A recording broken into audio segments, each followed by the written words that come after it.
And shaboop, we alive. Okay, awesome. Here we are, Kids on Spikes. We're back from a month-long hiatus. First and foremost, thank you everyone for wanting to join me for Kids on Spikes. The entire everyone. Jason is here. Darby, fucking call that immediately. What's good, Jason? Well, all right, we can start now. Explaining to our ultimate fan, Jason Wolfpack. Well, who are these wonderful people right here? These are all again friends of friends, friends of Kate, friends of Darby. Say hello to Sarah, Kate with a K, JJ, and Reed. If you have any social medias you want to plug, this is going on YouTube later, so we'll figure that out. But yes, we've been meaning to do this for a while. Very happy that we've been able to do something kind of chaotic like this, and so I'm very. You guys excited? I'm very excited. Woohoo! Hell yeah! Yeah. Absolutely awesome. Pumped. And I kind of. And Jason, hope you've been well this last month. It's gonna be nice. And McClover, Jason and McClover, a duo that stands on business. Incredible. 2 toes, 2 feet, 2 toes. Exactly, 10 toes on business. But yeah, so this is gonna be in like an 80s like slasher, like a movie in like inspired kind of like Kids on Bikes like modified system game. It's gonna be a ton of fun, very improvisational, very chaotic. Been working on this for the last couple of weeks, and again, everyone has been able to join, so I'm ready for a very fun time. Jason, enjoy your vacation. Oh my gosh, bro, go be with your kids. Like, enjoy yourself. We appreciate the hustle, but enjoy your vacation, please. Oh yeah. Yeah. Oh shit, audio check. And yeah, hopefully we sound okay. Usually we just kind of vibe for a couple minutes to half an hour before we start, but we probably aren't going to take that long this time.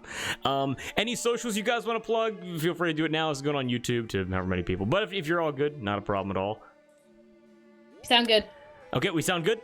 Yeah. Absolutely awesome. I'm going to be doing a lot of musical changes, so I'll make sure everything is within levels. All that kind of stuff.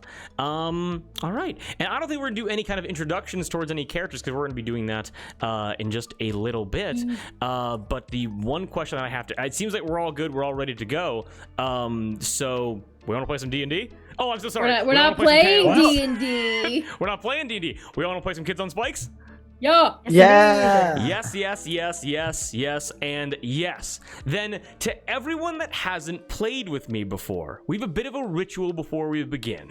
We like to take a deep and cleansing breath. We like to breathe in all the stresses of the real world and expel them from our bodies so we can be centered and present for a super fun time with friends. Sound good? Yeah. Yes. All right, then everyone, please join me.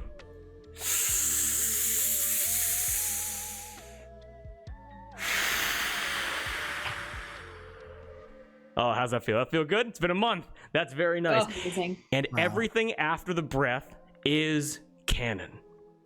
Now, to begin this game, I wanted to give a description of the world that we will be inhabiting. And instead of having some 3-page long description that'll just bore everyone to fucking tears, I have written some short, spooky campfire stories. So, gather around, everyone. Get comfortable, get a drink, get a snack, and prepare for a spooky adventure. We all ready? Yeah. Kick ass. Okay. Once upon a time, on a night very similar to this one, there was a small Middle America town that went by the name of Silver Star Hills. With a small population of 6,000 residents, Silver Star Hills was a peaceful slice of American quaintness. But suddenly, all across the town, strange things began happening, each one spookier than the last. At the Blackjack Estates, the largest McMansion of them all was renovated and became this gothic abomination, transforming into a labyrinth of impossible architecture and traps galore. Rumors spread that any outsiders who entered became so comfortable, they never wished to leave. The Forest Patch suburbs ignited with rumors of black-clothed killers whose mouths were always shrieking, ducking in and out of buildings, killing victims in different locations simultaneously. This has to be some kind of supernatural force.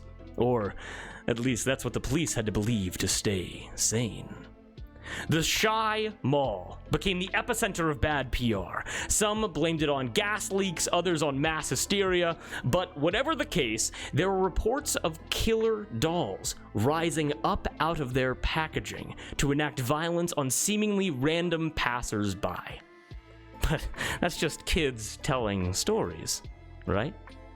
Venus Street lived up to its name by becoming an abomination, with plants and vines growing out of manholes and sewer grates and toilets and faucets, fusing buildings together into one homogeneous being of carnivorous photosynthesis. Be careful not to breathe too deep here, or your last moments may be theatrical.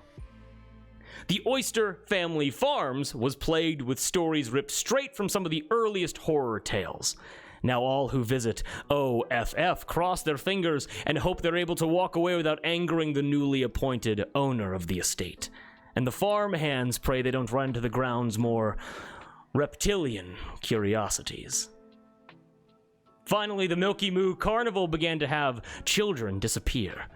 Parents would leave them within the safety, right next to the oyster bobbing barrels in the Milky River, and then return to find a possession.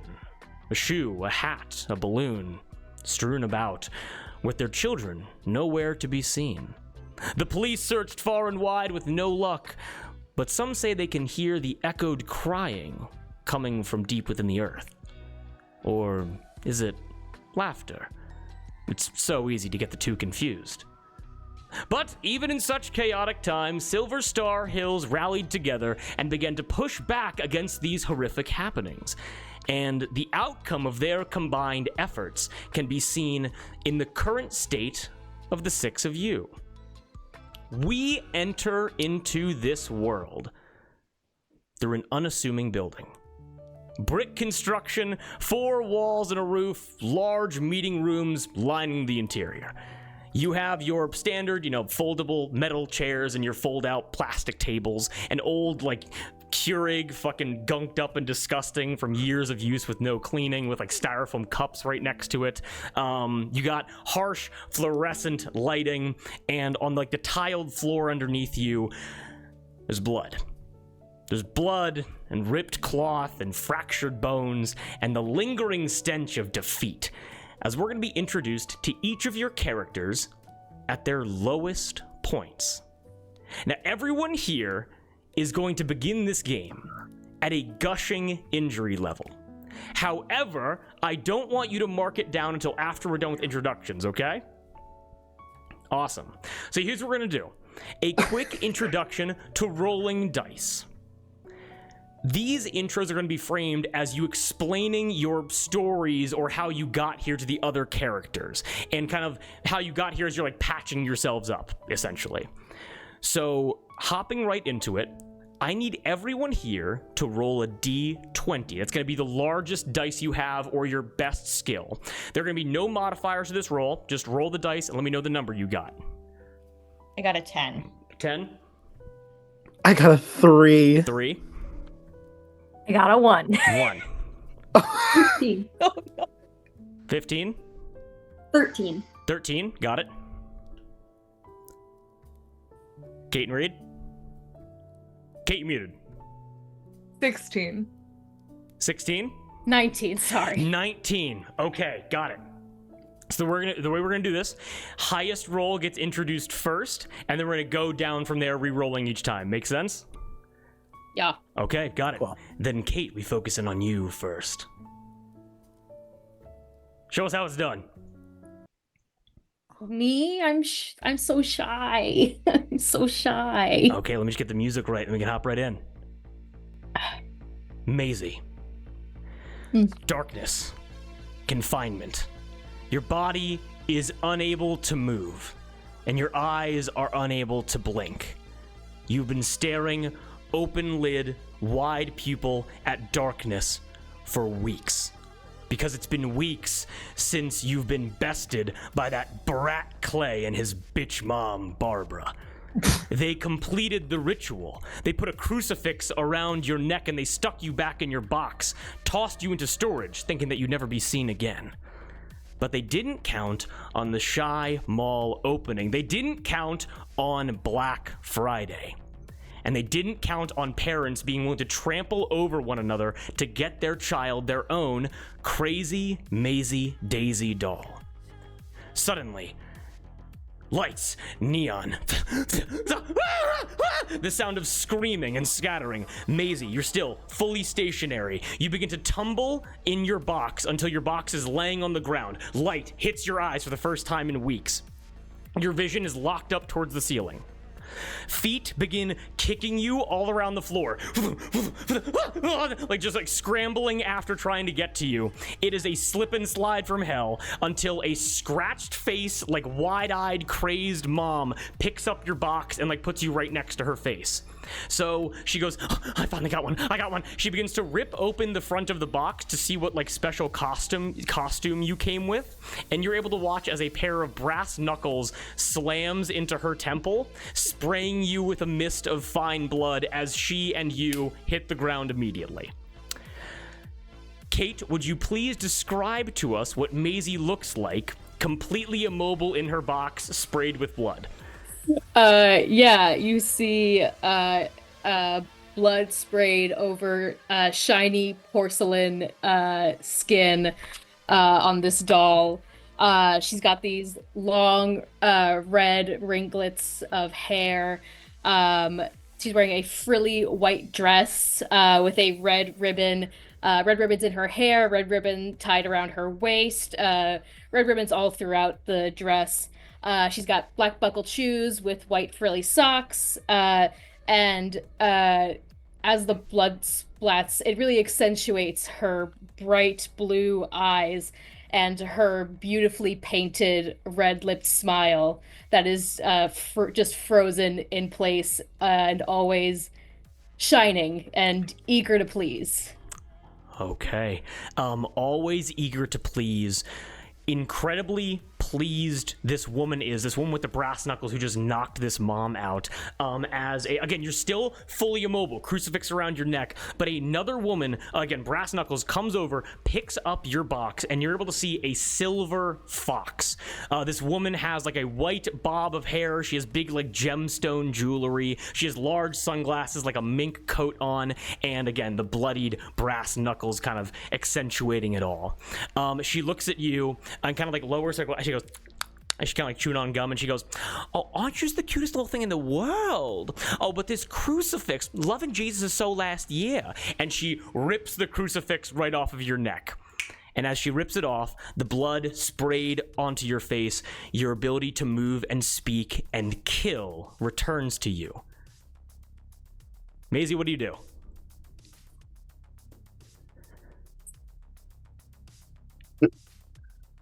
Oh my god, my fucking eyes. Oh my god. Oh my god, you can move?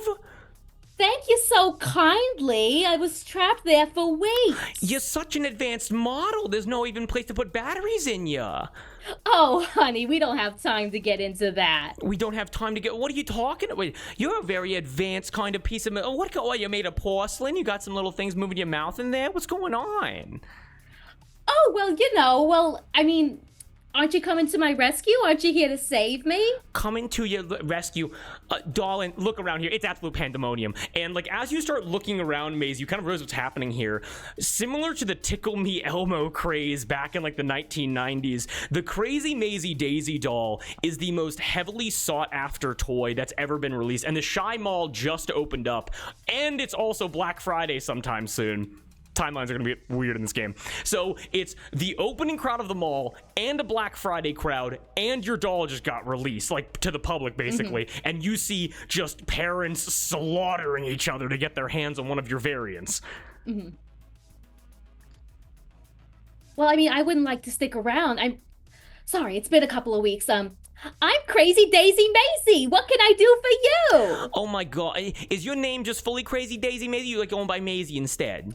You can call me Maisie. I think we're close enough at this point. Oh, we absolutely are. I gotta say, I'm loving your attitude. You're just phenomenal all the way around, aren't you? Oh my god, thank you. Don't you want to take me home? I think I will. And actually, I'm gonna do give me a quick charm roll, and I'm going to say this is gonna be like this is gonna be a DC 10.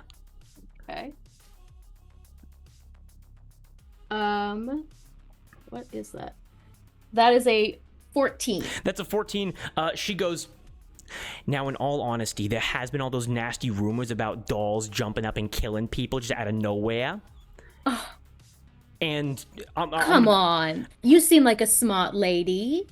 You really believe all that? now, my ex-husband said I was too friendly, and that was the problem. But I don't see any problem with getting to know you better, you sweet little thing. Boop.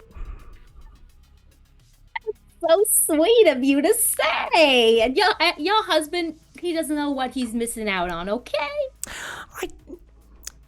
You and I are best friends in the whole world. Amazing. So, like, am I just living with you, or do you have kids, or what's the situation I'm getting into? Well, first of all, my name is Terry. You can call me Oh, Terry Blay. Sorry, I'm so rude. I didn't ask you your name. You're more Terry. than okay. What I'm gonna do now is I'm gonna put you in my purse, and then we're gonna leave the mall. I'm gonna put you in my car, and then after I put you in my car, I'm gonna come back for all these killer deals, and then I'm gonna come back, and then we're gonna go to my house and just hang out and have time together. Amazing. Are you gonna shoplift me? Oh my god, I think I just might. And she tries to put you into her purse. Yeah, I'm not in the box anymore, right? You so you have been removed from the box, but if you wish to keep like your possessions from everything, you absolutely may. Yeah. Whoa, hold on. Let me get my stuff together. 1 second. Oh my god, you can move. You can move on your own. No wonder people are going crazy for this. Yeah, I'm real advanced, and I grab the additional outfit that comes with my box. Okay, you grab the additional outfit, you toss it in. You kind of toss it into the bag. You hop on. Do you hop into the bag? Yeah. Okay, you hop in. You're able to feel movement, rustling happening as everything's going around. Kind of clanging around inside of this like department store that you were being debuted in. As everything is moving around, you're able to hear Terry kind of like, and just like someone goes, and just like hits the floor. It's just completely dark in here. And Terry goes, 50% off? How about 100, sweetie? And you're able to hear, and she tosses a kitchen knife into her bag. Oh my god, for me? You shouldn't have. I didn't even get you anything. Oh, don't touch that, sweet. That's that can cut your hair if you're not careful with that. Oh, I'm sorry. I'm just a silly little girl, ain't I? You're able to hear an employee immediately say, "Lady, you can't just be taking the cutlery. I saw you cut the safety strips there." And then Maisie, it feels like zero gravity as all of a sudden like there's no weight to your body, and then a sudden crash like you're hitting against a wall, and you get set to the gushing injury level. Give me a quick brains check to see if you can figure out what just happened. Oh yeah. What is my brain should probably be lower, seeing as I don't have any. Brains. Yes. That's a 4. That's a 4, not a problem at all. With a 4, you're able to recognize that, probably in some kind of like restrained way, Terry just hit someone with their purse, and because you're made of porcelain, your body like to express like how you look right now, your arm is like out of place, like your head is like turned like 180 degrees around, essentially. Like you're looking bad inside of this purse right now.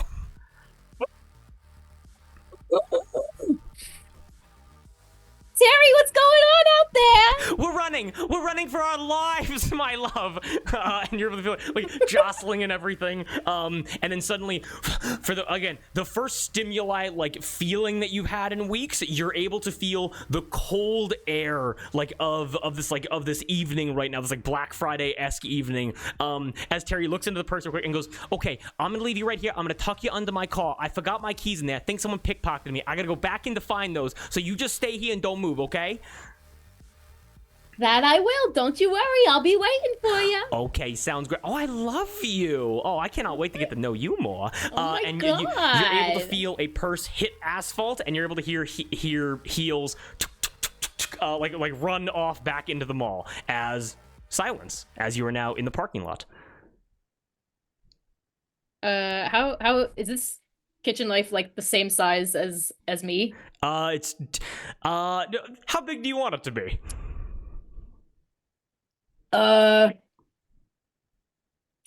because I'm thinking like I'm thinking like chef. I'm thinking like chef's knife. So like, yeah, I'll say it's I'm the same height as a chef's knife. Okay, perfect. So how tall is Maisie, by the way? Boy, gee willikers.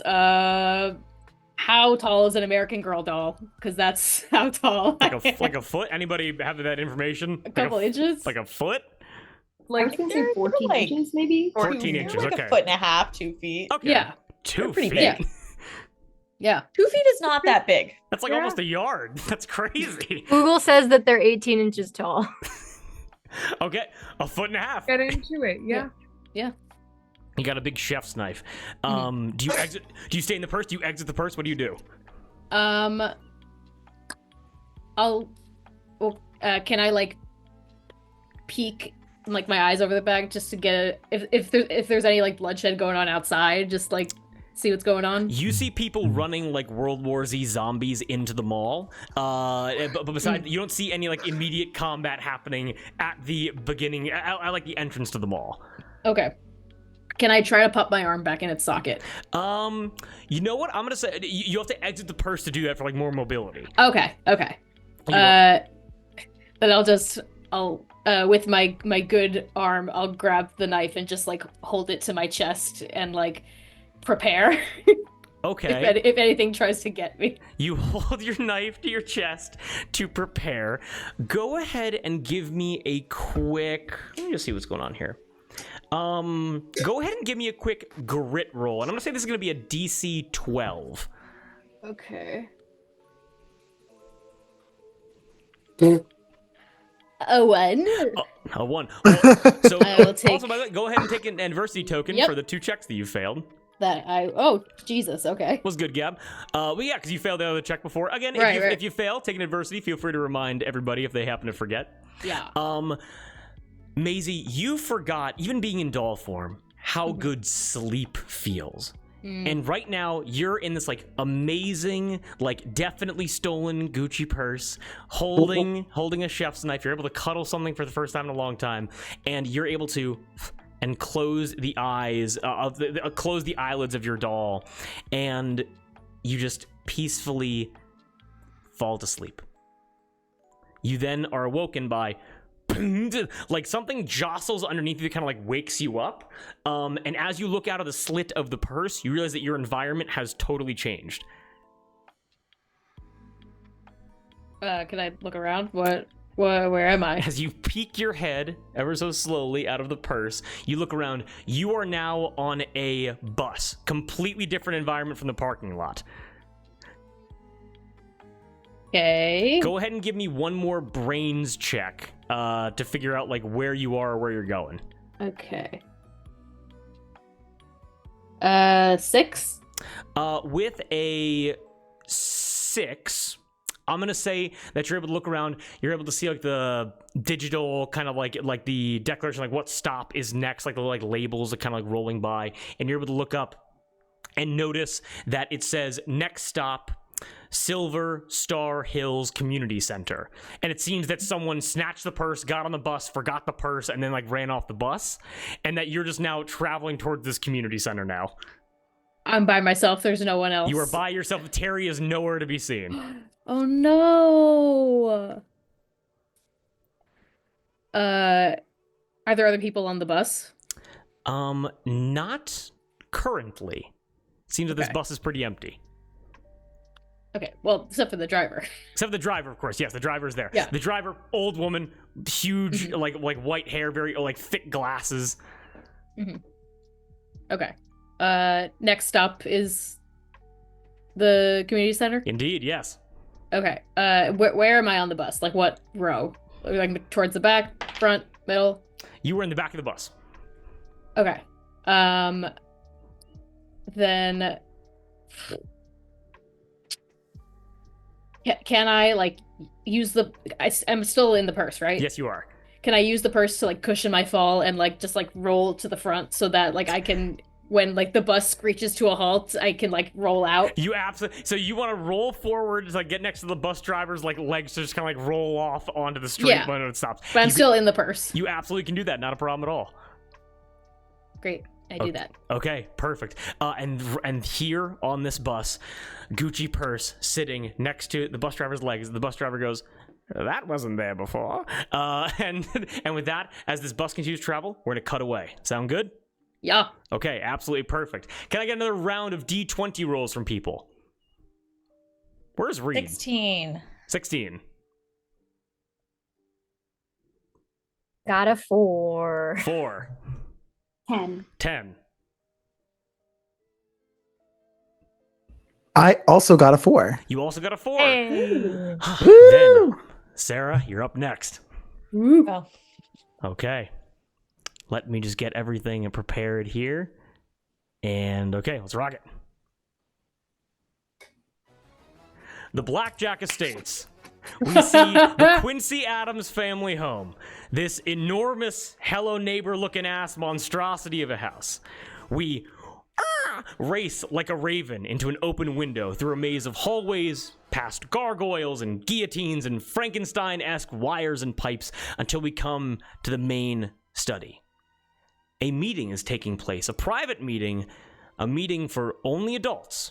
But as the door is ever so slightly cracked open, we are able to see Monday, Quincy Adams, eavesdropping. Sarah, can you give us a rundown of what Monday Quincy Adams looks like? Monday looks how Monday makes you feel. Okay. She looks like she came out of a black and white movie. Her contrast is so extreme. She's so pale and wears truly Vanta black. She stole the formula. She has the thickest braids you've ever seen. Like luscious. You're like, are those extensions? And she's like, no. And is wearing her classic dress with her collar and the thickest, clumpiest steel-toed boots you've ever seen. Okay. Steel-toed boots, black, Vanta black, big braids, creeping and croaking around this house. You are able to hear the following conversation inside of the study. Let me just make sure the music isn't too loud because it's blaring in my fucking ears right now. You are able to hear your father, Mr. Quincy Adams, say, "I am aware we have made some modifications, but we have tried to stick to the HOA's guidelines." And then you are then able to hear your mother's voice, Mrs. Quincy Adams. "Plus, we have our mortgage check in the mail, darling. There is no need to make such a fuss." And then you hear a third voice, no member of your family. You look in and are able to see this very like stuck-up businesswoman. She has like one of those like frilly like top hats on. She has the like standard like curled at the end kind of hair. You're able to notice she has like a pantsuit on, like a vest and everything. She has like these like high like 4-inch heels. And this woman says, "The terms of our agreement were very clear, Mr. and Mrs. Quincy Adams. You are in obvious violation of HOA guidelines, and you're late on your mortgage payments once again." You're able to see that she pulls out a scroll, like a D&D scroll, basically, and she lets one end go, and the contract is like longer than her entire body, and then rolls on the floor towards the door. And she says, she takes out a magnifying glass, kind of leans into it and goes, "Our contract clearly dictates that with these violations, ownership of the property will be immediately turned over to myself, Lucy Lily Liver, as is." She rolls the contract back up, it snaps closed, and Monday, you're able to overhear this. Your family home is going to be taken away from you. What do you do? Do you keep eavesdropping? Do you go into action? What happens here? Monday very quickly puts a bolt on her crossbow, kicks open the door, the stopping boots, and she goes, "You look like my first cadaver," and aims the crossbow at Lily Liver. Damn, we're hopping into it. So you aim it. Do you fire it or just aim it? I just aim it. You just aim it. Your father goes, "Monday, this is not a meeting for children." Lucy immediately goes, "Silence, that Dracula-sounding motherfucker. Who have we here? What is your name, small one?" My name's Monday. Your name is Monday. Well, they do say get your injuries out of the way early in the week. Or is it the year? What do you hope to accomplish by pointing that crossbow at me? Are you sure you want to be asking the questions? My finger's awfully close to slipping. You don't seem like the kind of child that is underfed and prone to twitching. But what do you think is going to happen here? One crossbow bolt that can stand up to the most reputable financial institutions in this country? Don't mess with the banks, Monday. Green was never really my color, and she fires. And she fires right at her. Go ahead and give me a, we're gonna say this is a fight roll. I'm gonna roll a grit roll and see if you shoot Lily Liver. Oh. That's a 1. That's a 1. Okay, let's see if you adversity token. You do get an adversity token. You missed your shot. I'm gonna roll my D6 real quick. I'm gonna see if I get above a 1. Okay, so I also get a 1. So here's immediately what happens. Very like Addams Family cartoon-esque. You fire 1 injury level right to Lucy. Arrow in the shoulder. She like full on like fucking ballerina, like pinwheels. What is it called? Fucking like the Pirouette. The pirouette. Like pirouettes. She pirouettes into your mom. Your mom fully catches her right into a dip, looking right at her. The dip, your mom, not that strong. They topple over right into your dad's arms. Your dad catches both of them, and they both fall to the right. As they fall, they both eat shit. Chair knocked over. They're all on the ground. What do you do? Is she still holding on to the scroll, or where is the scroll in the situation? She has her scroll. She has a briefcase that she put it away with when you came out armed, pointing a crossbow at her. Can I try to grab the briefcase? You want to grab the briefcase. Go ahead, and this is going to be an opposed brawn roll, okay? Okay. That's an 11. That's an 11? Okay, that blows up. That's a 6. Okay. But only for a 10. You are able to grab the briefcase out from under her. I grab the briefcase out from under her, and then I wanna... Is there a fire, like, roaring anywhere? I feel like there'd be a fire roaring somewhere. Is there a fire roaring somewhere? What a good... Go ahead and give me a quick D20 roll and get higher than an 11. 13. 13?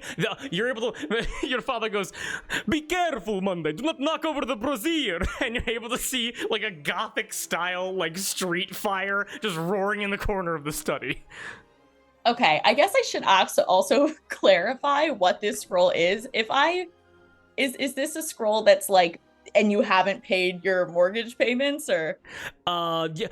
Okay. So as you're reading over the scroll, go ahead and give me a quick brains check. We're gonna say it's like a DC. Like she takes out a small pair of specs that go like whir up. She has like her. You whip that out. Go ahead and give me like a quick DC 5 brains check to read as fast as possible. That's an 11. That's an 11.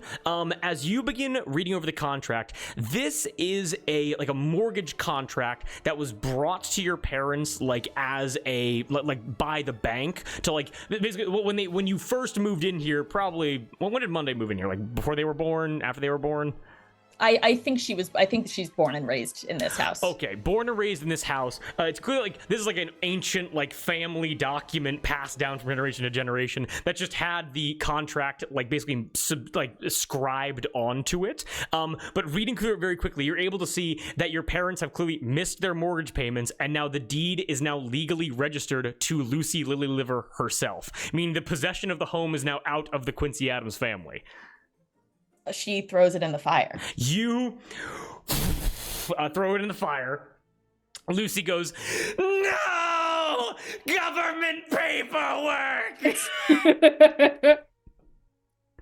And then I think Monday's just gonna like really casually be like, "Well, is that all for this morning? It's so dull here." And walk out the door. As you begin walking out of the door, you see that she goes, "Get off of me, you weird gothic creatures!" And your parents kind of like start moving and go, "We don't even know what happened. We're so sorry." "Oh, please, darling, let me lick the blood off of you." As your mom and dad kind of help her back to her feet, they go, "Get off of me!" She rips the crossbow bolt out because she's real like that, and she begins like kind of yelling at your parents as you begin kind of walking out of the study. Excellent chaotic work, Monday. What do you do as you walk deeper into the home? I think I go find my little brother Shih Tzu and decide we're gonna go play torturer. Completely makes sense. You're able to find Shih Tzu. He's just like in his room, hanging out, just like reading like the Jamestown Bible. And you're able to come across him, and he goes, "Oh god, what the fuck does Shih Tzu sound like? What does Shih Tzu sound like?" He's like, "Hey, Wednesday." Oh, "Hey, Monday. I heard some commotion." Forgot who I was for a second. There's so many days of the week. It's okay. So many days of the week. So hard. "So Monday, like, I heard some commotion in the study. What happened?" Just adult stuff. Be lucky you don't have to deal with it. That's like so lame. Yeah. Anyways, I was thinking to spice things up. Do you want to be torturer today? Nah. Okay, on to the rack. Okay. He gets onto is this in his room? Yeah. There's just a fucking medieval rack. Yeah. Why do we always use the rack? Why are you asking questions? And then she starts to. Monday, keep pulling. I want to go on the super tall rides at the Milky Moo Carnival. You start stretching him out as wide as he'll possibly go. Yeah. As you begin lengthening this kid's spine, go ahead and give me a quick. Oh my god, what would it be? Give me a quick brains roll. I'm gonna say DC 9. 15. 15. Okay, excellent. You were able to hear. You always leave one board creaky right outside of your door. I want to say that the door to your room is like closed right now. You're in Shih Tzu's room, so you're not where like your room is. But the one board that you leave creaky just creaked a little bit, and someone is now standing outside your room at a weight that you do not recognize. I think she kind of turns her. I think she gives one more kind of spin on the rack and then kind of just turns around, and I think like just kind of, I don't know, stands and stares. Okay, you just like at the door, kind of looking out. Do you like go to the hallway? Like, what do you do? No, I think she takes a step towards the door, and she's like, "You should really be quieter. You're not that sneaky." You are able to hear a like some kind of like switch get flicked, and then you're able to hear like a heavy metallic button get pressed, and then you're able to hear like a cartoonish spring suddenly go off, and you're able to look through like a peephole, like in the, like it's like just like a window that like, kind of goes between you and your brother's room, and you're able to watch as all of your possessions, bed and cabinet and mirror and dresser, are all cartoonishly springboarded up out of like a trap door in your room, as someone has just activated a trap to like basically evacuate your room as fast as possible. Wednesday's gonna go run after them. Okay, you immediately rush outside, like, into the hallway, and you're able to see Lucy, Lily Liver, bleeding wound, her pantsuit soaked in blood, as you kind of, like, pop into the hallway, and she says to you, "It did state in the contract, I've got it all up here, that the house comes as is." And you're able to see she's holding on to like a clipboard, like switchboard, as she goes, "Traps and all." What do you do? Does Wednesday know if like does Wednesday have a good idea of what traps are kind of around her right now? Okay. Yes. Monday. I keep calling Monday, her exactly. Yeah, who is Wednesday? I'm gonna need... Sorry. Monday's confused. She went through a lot. Yeah, exactly. You shot a woman before breakfast. So, Yeah. I'm gonna say this is gonna be a brains roll, DC 18, and the reason that it's so high is because you do know what traps are around here, but you have so heavily trapped this hallway that it's difficult for you to remember exactly where everything is. Oh, that makes sense. Okay. Yeah. I don't make it. That's a 12. That's a 12. Sadly, no, you cannot remember. You do know that it's like, oh, like candelabra, spike trap, like ducking down. Oh, like 3 feet to your left, like punji pit, but you're not like sure where everything is. Okay, then I think she just kind of looks at her and she goes, "Ugh, just do what you're gonna do." I thought you'd never ask, you little brat. Best of luck house hunting. And then underneath your feet, the floorboards open up like a trapdoor as your braids go above your head as you just making no expression whatsoever. It literally is like a like a Droopy the dog kind of. Yeah. As you... She just drops. She drops, but her braids stay up a little longer than the rest of her. You are plunged into the black depths of wherever this trapdoor happens to lead as you're taken through this like long, like you're sliding for 30 seconds, far longer than the fucking house's like overall height would allow you to. You don't know where you're going right now. What's going through Monday's head? I honestly think she's like truly at peace. I think she's just kind of like, at least this is a little interesting. Okay, got it. And as you begin like just completely just going through this tunnel, you eventually hear as you go up like a water slide, like cresting a hill, as you shoot up and out of this tunnel, as you then land right into one of the flower bushes surrounding Blackjack Estates, as you have been removed from the gated community entirely. I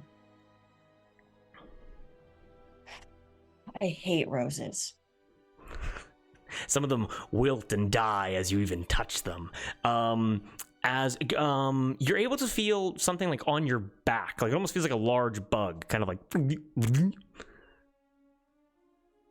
She tries to sit up and stand up and examine what that is.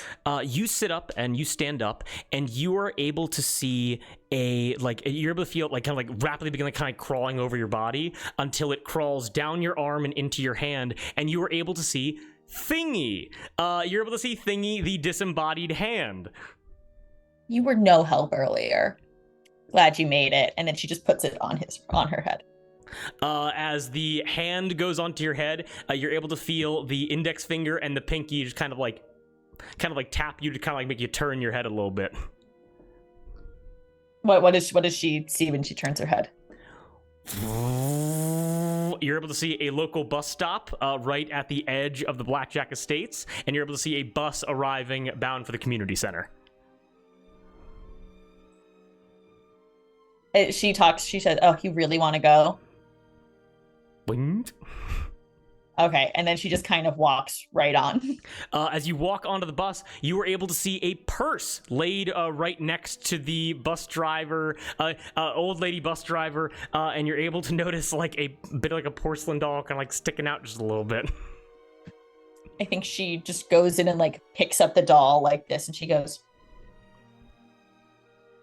"I had one of you once." Really? Yeah, it wasn't lifelike enough for my dissections. And then Oh, I'm Monday. I'm Maisie. Nice to meet ya. Why are You you gonna- here? Hmm? Why are you here? I fell asleep and I woke up here. Okay.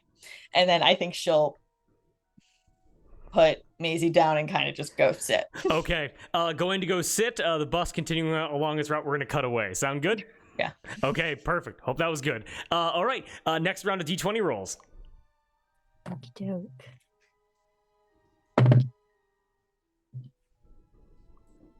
I got a 16. 16. 11. 11. A 2. 2. 17. 17. Damn. Okay, Reed, you're up. All right. Okay, let me just go down to a little Reed section. This one was the most difficult for me because I was least familiar with Pearl, but hopefully I do a great job here. Okay. The perfect place to begin. The weather was going to make no sense, just follow me here. It is a clear springtime day on the Oyster family farms. The birds are chirping, the cows are mooing, the goats are bleating, and the maggots are consuming rotting flesh. We step into an unsettling scene within the main farmhouse. A dining table with a meal laid out fit for corpses.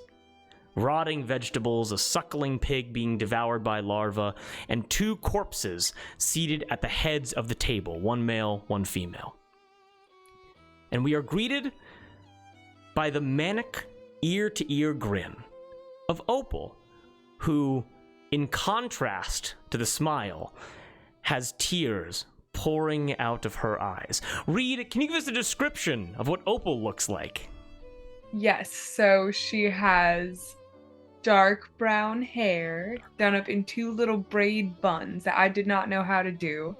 And she's got a beautiful smile, very light eyebrows. Some may say no eyebrows. It's debatable whether or not she has them, but regardless, she's serving, and more importantly than that, she is a star. And that's all you really need to know. She's a star. Okay. As you are standing there, manic grin, you got your buns, you got your standard farm. What's she wearing? I'm sorry. Yes, she is wearing a teal green blouse with some overalls over it. Standard farm fare for a standard day at Oyster Family Farms. Okay, teal green, standing there, and we are able to cut and see what you're looking at, see what you're smiling at, and you're able to see Howie, your husband, standing at the doorway of the dining room with across, basically it's you, the table, and then him. So the table's kind of separating you. And he has a shocked expression on his face. He has military fatigues on, a wide brimmed hat. He is a full on soldier returning home. And for those of you who don't know, we're kind of cutting right after the credits of Pearl, kind of seeing how things are going here. And he he looks, because you look crazy, and there are 2 dead people, his mother and father-in-law, at the table. Do you say anything to him, or do you wait for him to respond? Well, I'll just say what I said right before the credits rolled. I'll say it one more time. I'm so glad you're home. Oh, Opal, what'd you do? Opal, what'd you do? I wasn't gonna stay on the farm forever. You, Opal, I think it's best if you leave now. I would suggest maybe going to see your sister, but, she might be dead too. My sister, what are you talking? And he fumbles with his waist for a second, and then he pulls a service revolver on you and points it at you and says, "Oh, why are you talking about my sister? What do you mean, Opal? What do you mean?" Howard, I would just say let's sit down, let's eat dinner, let's be real calm and rational about the whole thing. No, okay? I'm not sitting down, Opal. You take me to where my sister is now. What did you do? Why? I've missed you. Let's have this nice meal that I prepared for you. You're able to watch as he grabs onto the tablecloth on the dining table and pulls this delicious meal onto the floor and scatters it everywhere. And says, I was worried your ma was sending me letters about how you were being corrupted by those shows and those boys in town. I knew it wasn't good for you.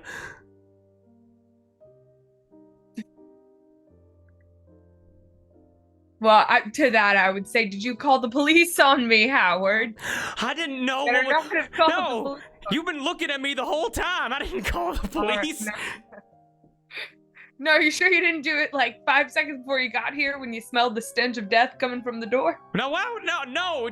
Well, it's known Are that you sure? in the war, the chemical weapons took away my sense of smell. Everyone knows that. I sent in all the I letters.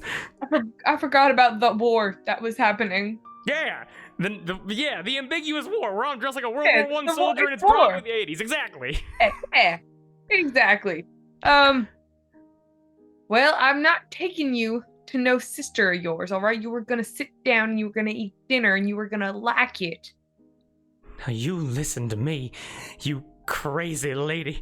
Dinner's on the floor, and if it wasn't on the floor, it was covered in maggots and mold. How long's that been sitting there? There's no way that you just made that. Now listen, you've been gone for God knows how long and God knows what war. And I've been here slaving away at this farm. I have dreams of my own, Howard. But I sacrificed them for you. Now you're gonna sit, you're gonna eat your floor maggots, you're not gonna say another damn word. I can't believe this. I come back from the war after being gone for a certain number of tours, and this is what I'm greeted to. All I wanted to have was a peaceful farm life with you, Opal. What changed? Why'd you have to go running off with those boys and running off to those moving pictures? Especially with all the rotten oysters going around, there's a sickness. What's wrong with you? Howard, I don't think there's anything wrong with me. I think there's something wrong with the world. And I'm hell-bent on fixing it. I'm gonna be in the movie. The one movie. Well, I think you're right about one thing, Opal. This world's got a lot of problems. And it breaks my southern boy heart that I have to fix one of them, and he's gonna make a fight check against you to try to shoot you with his revolver, okay? Okay. All right, I'm gonna roll. Now, he's a soldier. It's gonna be a D20 fight roll. I'm gonna roll this. I'm gonna need you to roll a grit check to oppose it to see if you get hit. So I roll grit. Okay, I got 20. You got a now that you blow up. Go ahead and roll again and add to the modifier. Add whatever you get on top of it. 3. You got a 23. He got an 8. He pulls a gun on you and he's about to fire. What do you do to save yourself? I take my weapon of choice, which is my pitchfork, and it's pristine because I just recently cleaned it. It deflects the shot back onto him. Oh my, you know what? I'm gonna say right now, because you beat... What's up? I was gonna say, you have to decide. Never mind. Because I was gonna say whether or not it killed him, but I think that's up to you. So it definitely can't kill him. He'll become important later. Okay. However, the fact that you beat it by more than 5, we're gonna say that if you beat a check by more than... For everybody, if you beat a check by more than 5, critical success, you can do something crazy, okay? Okay. So you see he cocks the hammer back. You rush to a corner faster than any person should be able to move, grab the farm equipment, which is always kept in the kitchen, and you're able to... As you deflect it like a samurai, it ricochets back and hits him right in the foot. No! Opal, stop moving faster than the speed of sound! Nothing's gonna keep me here! What do you do? I'm not staying on this farm! I then go and grab a large duck with a swan, with a very long neck that happens to also be on this farm, and I swing it around by its head like that, and I smack him over the head with it, and he hits his head on the wall. Okay, incredible. Couple things that we're gonna do here. So first of all, so in your mind, you think, okay, excellent. Weapon to defeat a soldier. Duck, like a nunchuck duck, nunduck. You think, how do I get there as fast as possible? There's a window out to the barn, but there's also the front door past him. Where do you go? How do you do that? I'm going straight out the front door because the car is right there. Okay, you're out the front door, so you want to kind of barrel past him and kind of rush out to the barn. Yes. Okay, got it. Go ahead and give me an opposed brawn roll to shoulder past him. Okay. 13.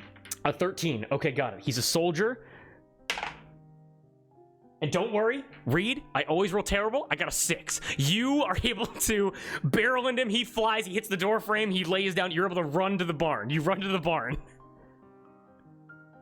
What's next? So he gets up and he's saying, "Oh, but where are you going? No, I was supposed to shoot you." As you see, you're able to see like a goose like in the barn, just kind of like in one of the pens. I grab the goose. You grab the goose, okay. And I do a nun duck maneuver. Yeah, nun duck remover. Okay, excellent. You were able to get to the barn, get the goose. You're swinging the goose around. Is the goose dead or is the goose still alive and honking the whole time? The goose it's a goose that I had not so recently killed with a pitchfork earlier. No problem. So it's lying around there unused, and I mean, of course, also rotted, also terrible. He didn't smell that either. Blood and feathers going everywhere. Now you just ran from the farmhouse to the barn. You ran for about 45 yards, and you're swinging a goose around your head, and he has a gun. And so you want to run back towards him as he like gets to the front door yelling after you. And do I roll a run? Yes, I want to run. Okay, awesome. So here's what's gonna happen. He's gonna shoot at you because he has a gun, and then we're gonna see. And then we're gonna see if you're able to deflect the bullets with the nun duck. Okay. Yes, Okay. but before he can do it, I've actually like the circumference, or I'd say the radius of the way that I'm swinging it. Because I mean, a girl works on a farm. She builds up a strong Of vice. course she does. Maybe not strong enough to hold a beer stein, but that's neither here nor there. So it's so long that she kind of swats the gun away from his hand. Okay. Like knocks it out of his hand before he can even take a shot. Okay, we're gonna say that he's able to. So he's gonna try to shoot at you once because you have to cross. Because I don't know how long this goose's neck is. It is not 45 yards long. And then we're gonna see. He's still in the house. Yes. I thought he chased after me into the barn. Nope, because he watched you crazily run to the barn, grab a goose, and then run back. Oh, got it. You're all Yeah. good. No, it absorbs the bullets, I'll say. You know what I mean? Like he's shooting at the duck, but there's only so much the duck goose, but there's only so much you can do. Okay, got it. So I got a 22 fight roll to shoot at you. Go ahead and give me a grit check and try to beat a 22. So in addition to what I had, the 13? No, so you're gonna reset the total. It's gonna be the little like indicator like right at the center there. So go ahead and roll another grit roll. Okay, 18. 18. Okay, so he is gonna shoot you once. Sadly, your goose strategy. So you do block the bullet with the goose. Bullet goes through the goose because bullets. That's the sad thing about them. They're really good at going through things. The bullet goes through the goose and hits you. You're now you're now at the scratched injury level. Okay, bullet rips through the goose, covered in blood and guts, rotting and awful and decrepit, and it lands right in your shoulder. Okay. Ah. Okay. My shoulder. Opal injured, but now you're able to attack him again. So go ahead and give me that fight roll with the goose if you want to hit him with the goose. All right, I got 16. A 16. Okay, I got to make a grit roll for this. He got a 15. He fails. Ooh. Okay, so where do you hit him? How does he fall? What does he do? When it absorbs the bullets, so he's really weathered from the war Of course. and all the thing he did to go back home. Yes. So, because so he's just like wiped, and that was really his last that was the last bit of fight he had in him. Okay. He just collapses to the ground out of sheer exhaustion. As you hit him with the goose. Good news, bad news. The goose works perfectly. The bad news, goose explodes. The goose is gone. The goose is he is covered in rotting goose blood and goose feathers and goose meat, and he hits the floor. And you see he's kind of like, Opal, where'd you learn to hit people with geese like that? What? Were you keeping that for a situation like this? I'm pretty sure this farm has guns if you needed a weapon. What's gotten into you? Girl on a farm has to get real resourceful. That sounds that sounds a little bit suggestive, but okay. And you see he's laying there. He has essentially been defeated. What do you do? I take the car. Okay. And I ride off.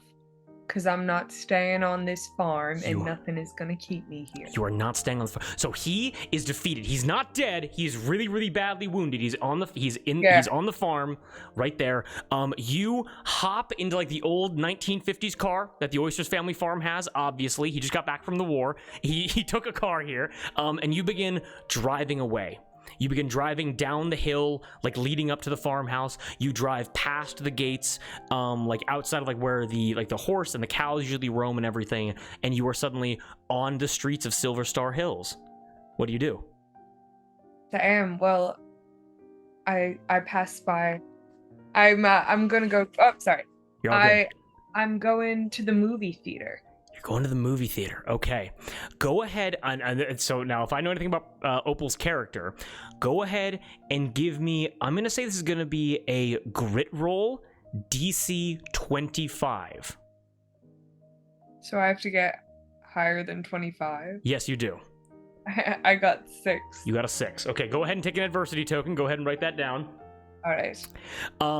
However, and the reason why I wanted to make that so high for you is because, Reed, let's think about the movie Pearl real quick. Yeah. If I know one thing about Opal, everything leading up to this point has just been canon with the movie Pearl. Don't sue us. You're alone in this car for one moment. You come to a stoplight, you hit your blinker, turn left, you begin racing away from the farm as fast as you can. But then suddenly you do have a passenger in your car. And as you look over, you're able to see this passenger is the female corpse from the dinner table. She's sitting Mama? next to you. What do you say? I say, Mama? What are you doing here? You were always such a disappointment. You never were cut out for farm work, and you will never be a star. Then I say, I hate you! As you say, I hate you, you are seeing like the charred, disgusting, maggot-covered corpse of your mom in her, like, I'm gonna try to do a better German accent next time. Shit right now. What'd you say? You look like shit. You would know nothing about being a star. You mean to say that I look like shit? You mean to say you just got shot and you're covered in goose feces? You were supposed to be dead. I thought I killed you. Why are you talking to me right now? That is what you need to understand, Opal. Is that I will always be a part of you. Because I am the one who knows who you truly are. Nothing more than a disappointing farmhand. Damn, I don't even know what to say to that one. That one cut deep. Your throat kind of, like you try to say words, you can't really get them out though. And you realize that it's because it's getting kind of hard to breathe. And you realize that you begin to like kind of sweat bullets, like sweat a cold. You begin shivering, sweat bullets. Like it's harder to steer it's harder to steer the car because your hands are kind of like clammy, and your heart is beating out of your chest. And Opal, you realize that there aren't the words to describe it like in your mind, but you realize it's the same kind of like pressure and like the pain that you felt before you got on stage that almost like stopped you from performing, and your vision then begins to tunnel in front of you. What do? Do you keep your pedal to the metal? I do. I similarly to how I was on stage, I just take this moment to escape into my fantasy world.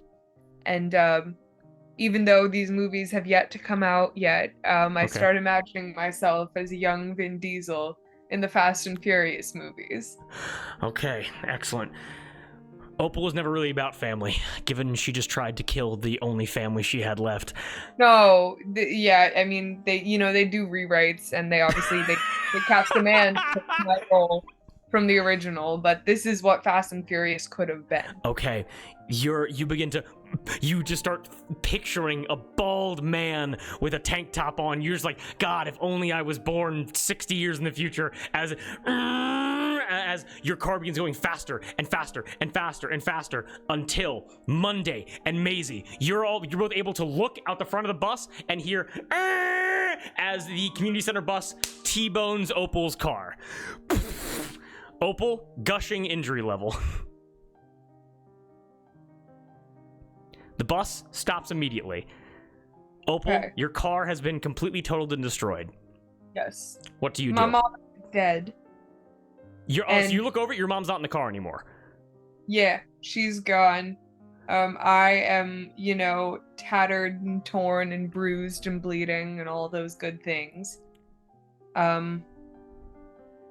I'd say the first thing I do is just crack my signature pearl smile, and I make eye contact with Maisie, and I say, "You have the most lovely eyes."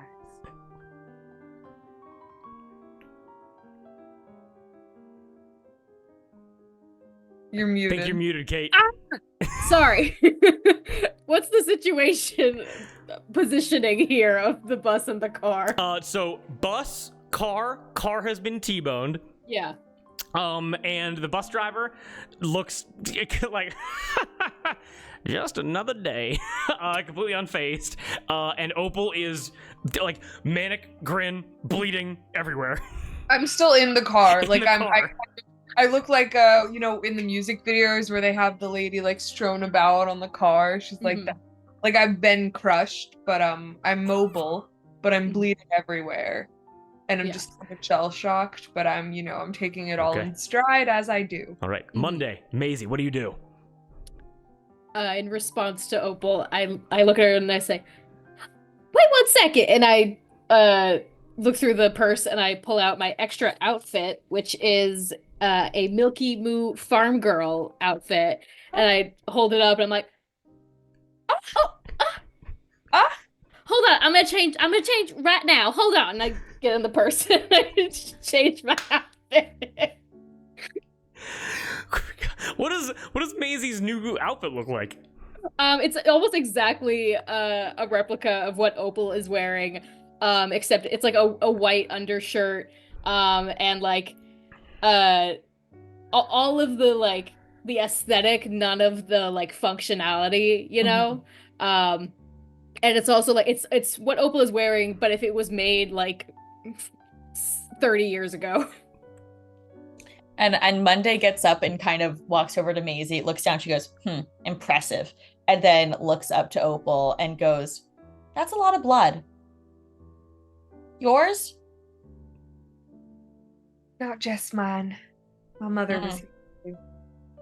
Oh. Condolences or congratulations? Every life lost is a accomplishment under my belt. I like you. Come here. I think I like you too. You think you could make me a star? We're on Earth. I don't even know what to say to that one. I want to queen out with you guys though. I come out of the purse after my costume change. "I know everything about being a star. Get on the bus right now. We're gonna chat. We're gonna chat. Don't you worry." I'll come with you. Okay, Opal, you get onto the bus. The bus driver goes, "Well, I gotta get my glasses fixed because I didn't see a thing," and just scraping metal, drives immediately away from the wreck, doing no calls or follow-ups whatsoever. And Reed, we're going to cut away. Sound good? Sounds great, thank you. Reed, that is one of the strongest introductions I have ever seen to any character. All right. I was kind of I don't know if our fans can tell. I've never done this before, but No, Reed, don't worry. You're crazy, and you fit right in. So That was exceptional. incredible. Half down, So half good. to go. Go ahead and give me one. Give me a D20 roll, everybody, please. Those that are remaining.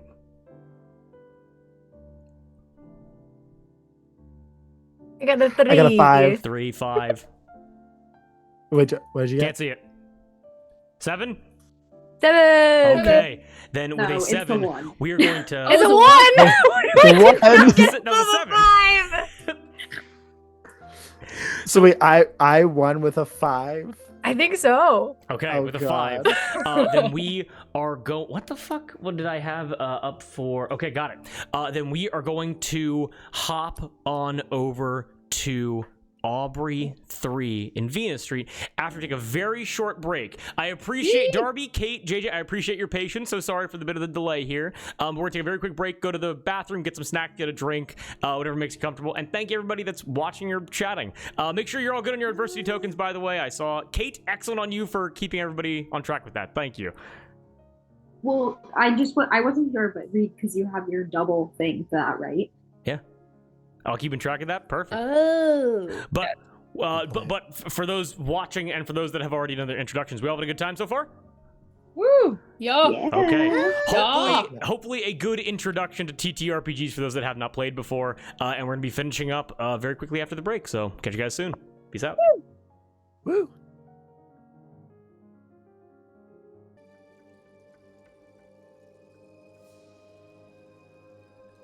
And we are back. Okay, no need to dilly-dally. We're hopping right in. Venus Street. Yeah. Now, for those that don't know, and yes, I am talking to buy myself time. JJ gave me information right before we started the game. That means I have had to throw away basically everything that I had planned. So we're doing this all off the cuff. Okay, JJ, you ready? Because even I don't know what's going to happen now. I'm so ready. Let's do it. Okay. Venus Street. It's the depths of Venus Street. It's deep underground, the brickstone buildings of what is the main street of this town. We cut to the big store of terrible things. We see Aubrey 2. Aubrey 2. Enormous, flesh-eating monstrosity of a Venus flytrap. Vines, like underwater cables, vines run out from her and begin connecting all of the different destroyed infrastructure as other smaller Venus flytraps begin to open their mouths, snap at people walking around. There's like dirt and pavement everywhere, but around Aubrey 2, there are fumigators. Machines built up to stop the spread of her vines and of her pollen. She is gray. She is like brown, like a dying weed, and is like her like the chlorophyll in her vines is like sludge. It's not moving very far. Her influence has stopped. And as we go deeper and deeper into the depths of the basement of the big store of terrible things, we're able to see one small pocket outside of these fumigators. One small pocket that has a severed human arm next to it, that has a small puddle of water from a leaking pipe. We're able to see a potted plant with like dirt and like bones and like flesh in it. And coming out of the small little potted plant, there's a small little Venus flytrap with kind of like almost like tendril-like arms tinkering on some kind of like small mechanical car. JJ, will you please describe to us what Aubrey 3 looks like? So Aubrey 3 is basically just a huge mouth on a stem. Like huge, like green with like purple streaks, like purple, blue, and orange streaks towards the back of the head. Sort of a scarf of leaves around like the base of the stem, like kind of like a neck. Actually, not the base of the stem, around like the back of the head, sort of like a fur scarf. At the bottom, like a really, sturdy stem to support this tall head. And at the bottom, there are some leaves kind of poking out a little bit, like leaves like resting on like the seats of a chair, and they're resting on the dirt of this potted plant, and all of that is on top of a car that, I don't know, physics or something could explain how such a small car is able to support such a huge fucking plant. But it's like a toy car you would get at a store, like a one that has like a little remote control you can use to drive it around. Whoa. Incredible description, JJ. Great job. Now, I'm gonna explain. No need to have anything supernatural or anything, because Aubrey 3 has been alive for several years. The Venus Street disaster happened a few years ago, but luckily, a nerdy dude, along with the help of a very attractive woman and a dentist, were able to band together to create some kind of like aerosolized pesticide to stop the spread, to stop Aubrey 2's influence from spreading out and taking over the world. Unacceptable. And also, in terms of science, how exactly this toy car is able to support such a large plant, it is because you have taken the radio control, like the little like hand control from a toy car, and attached that to the base of one of those Walmart mobility scooters. And so you're able to essentially move around like one of those like Walmart-esque, like moving through the lanes and everything. You know what I mean? Yes, I know exactly what you mean. Any day, I got you. Okay. Now, you've been working on this for years, because again, it's really hard to work on electronics when you're made of mostly water and don't have fingers. But finally, as you're able to ring-a-ding, you're able to finally have the wheels spin up, smoke comes out of them, everything is working, you're able to move and leave this place. Now, as you look around, what you're able to see is like a vine pathway leading back up to the base body of Aubrey 2. Like you're like the plant in the previous generation that like you were kind of like spawned from. Again, like in this pocket, kind of growing, kind of like regain your strength. You also see like a larger pipe, again, like a broken sewer pipe leading deeper into the earth away that way. Which way do you go? Ooh, so I either go up to my, I guess, ancestor, or I go deeper into the depths. I feel like I would probably go to the surface because I have to say goodbye to my ancestor, and also there are humans there. There are humans. I like humans. Indeed, there are. Okay. And also, by the way, you have installed straps on the bottom of your mobility scooter, like your chopped off mobility scooter. You can wear it like a backpack if you want to crawl, so you can crawl too. So you're all good there. Oh, fun. So you begin to crawl up like this like vine walkway leading back up to this enormous, it's like a 20-foot diameter Venus flytrap. It's like in this like state of like death, like hibernation basically, okay? Uh-huh. As your vines make contact with Aubrey 2's vines, you are able to communicate to Aubrey 2 in this moment. Do you say anything to Aubrey 2? I say, I can't believe that they did this to you. And actually, I can believe it, but the people who did this to you, that nerd, that dentist, and that very attractive woman, they are not going to get away with this. And not only will I terrorize this world with my plant arms and my leaves, not only will I gorge on humans in their blood, but I will avenge you, Aubrey 2. Aubrey 2 speaks back to you, and Aubrey 2 says, "My spawn, your confidence reassures me." And this is like kind of like how like, and you realize that like you and Aubrey 2 are like Venus flytraps, but your biology kind of is like a mix of like all plant life, and right now you're having like a fungal neural network communication without needing to say any words, basically. And Aubrey 2 says, "Above me are the villains that are keeping me restrained, but just as a tree must shed its leaves to spread its seed, you must escape, become stronger, and return to free me." And I will do this. I will come back stronger than ever, and you will have your day in the sun again to photosynthesize and I'm so happy that the seed got into that little pocket. I'm so happy that you are okay enough to do this. I couldn't have done it without you. Of course. Ancestor.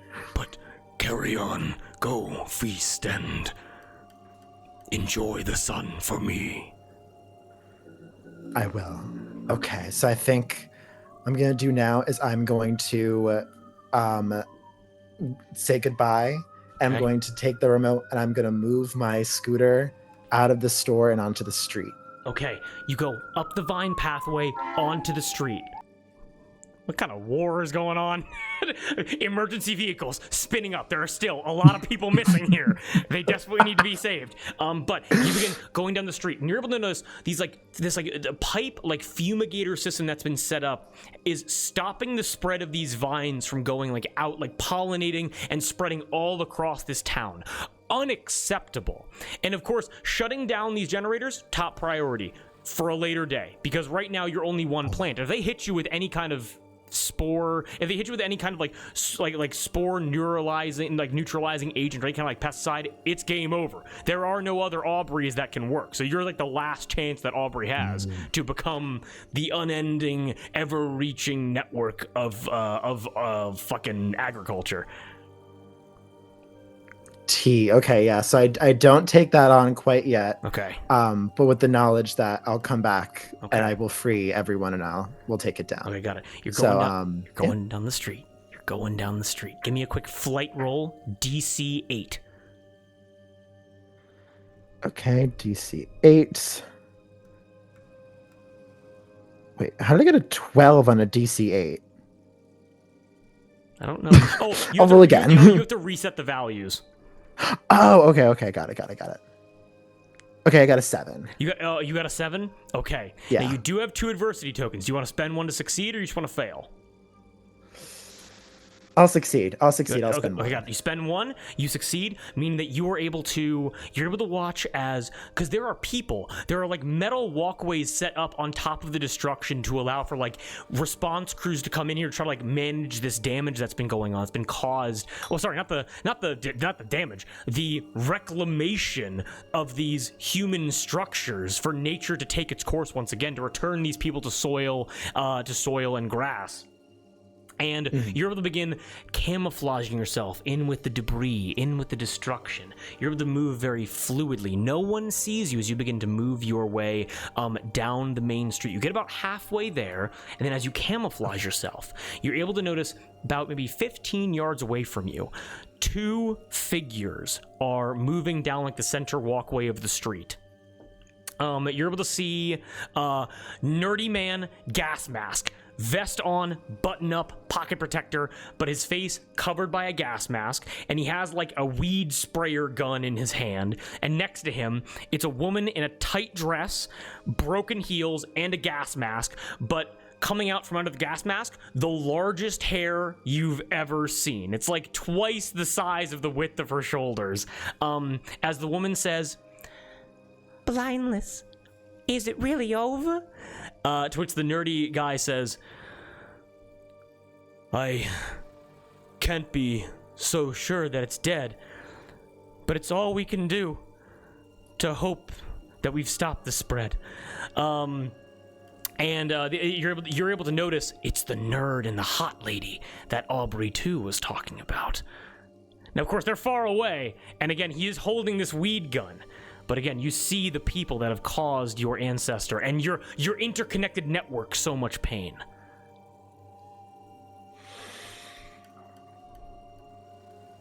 I want to get them. I want to get their ass. Okay, go right ahead. What do you do?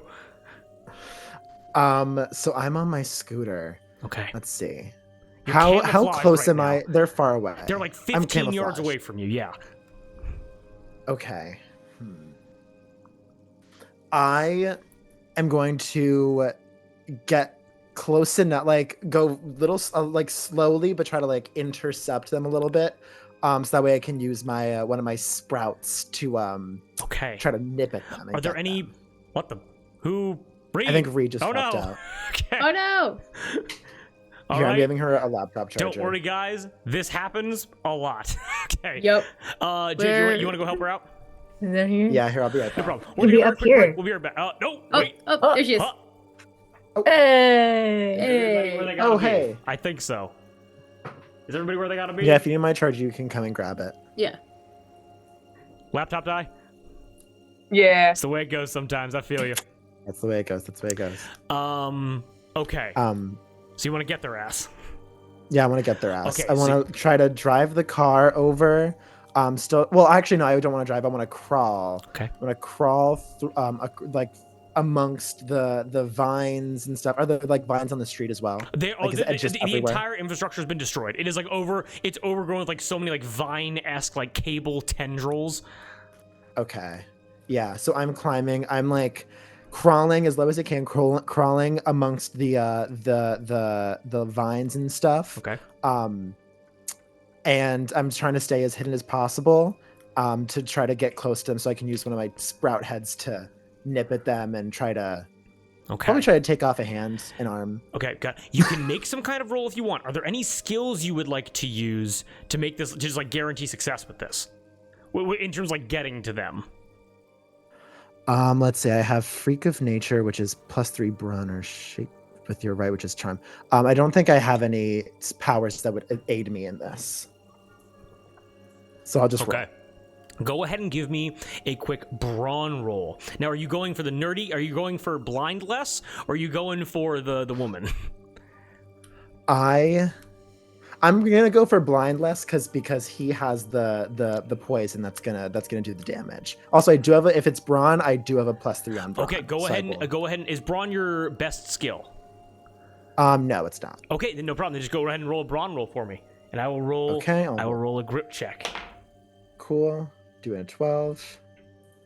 Okay, I got an 8 + 3 is 11. Oh my god, you are able to like a prowling panther on the hunt. Describe what happens as you are able to creep over to them, spring up and attack. What do you do? So I get really low. I'm crawling amongst the vines and the stems. I'm approaching them. They're continuing to talk.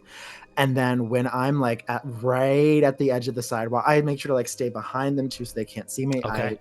When I get to the edge of it, I pop up and I use one of my sprouts. I launch a sprout at kind of between the two of them, right towards the hand that he's holding the blindless is holding the poison in. Okay, got it.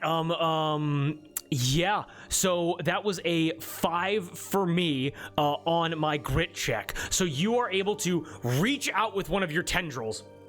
Do you go for arm? So you go for arm, correct? I would say I go for...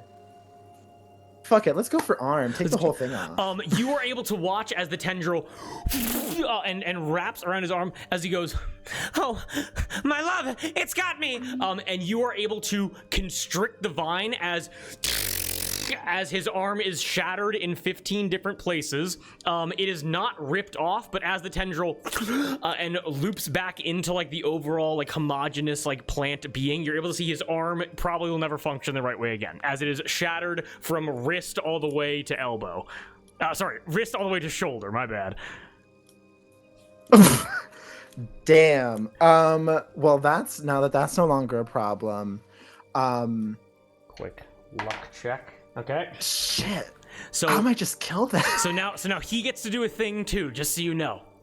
Oh yeah, sorry. So now with a luck check, you go for his arm. The gun, like the pesticide gun, like the fumigator, drops from his hands. Right, it begins tilting right on the metal section. I rolled a luck check with a D20. I got a 15. So you're able to watch as Blindless goes, "Oh, it got my arm!" As the lady goes, "Blindless, let me help you." And she dives for the gun. It's about to fall. It's falling off of the metal catwalk. She grabs onto it. She points it towards you, and she sprays you with pesticide.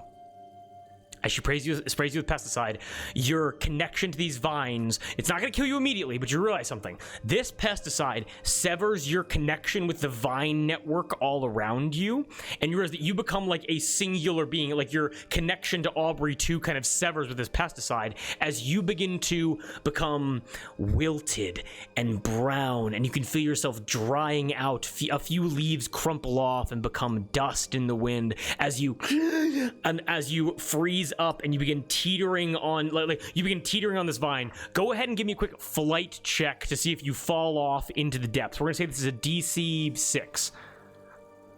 Okay. DC 6. Boop. Wait, I forgot to reset. DC 6. Not a 2. With a 2, you and you tilt off. Again, you have your backpack scooter on, but you, again, because all the infrastructure has been destroyed, you fall off of like this like vine platform that you were on when you attacked, and you tilt off, and you begin slamming into vines, immobilized as you plummet deep beneath the earth. Okay? Oh, shit. You plummet deep beneath the earth, and suddenly you are able to feel something rejuvenate you. As you have entered into the sewer system underneath the town. Because again, all the infrastructure was ripped up, so like these open sewer tunnels are like still leading waste throughout the town, kind of like connecting it back to a basin to lead it off to a processing plant. And so you are now in a sewer system, racing down through like just, again, it's amazing to you. It's water, but it's also, let's be clear here, waste. It's like manure, like fertilizer, and you begin to, your color returns, your connection comes back, and what's going through Aubrey's mind in this moment? Fuck. I need. They're gonna. So I'm like, they're able to use that poison, the pesticide stuff. The poison. They are going to. I need to get back up there. They're going to get Aubrey too. They're gonna get all my fellow plants. I need to get back up there, and I need to stop them. I need to kill them. Okay, got it. Okay, I love a motivated TTRPG character. I love that shit. And as you, again, gushing injury level, badly injured, but rejuvenating from the waste in the sewer water, and you are racing down this pipe. Okay. Mm-hmm. And I got something planned, but JJ, if we're good with that, we're gonna cut away. Sound good? Yeah, we're good with that.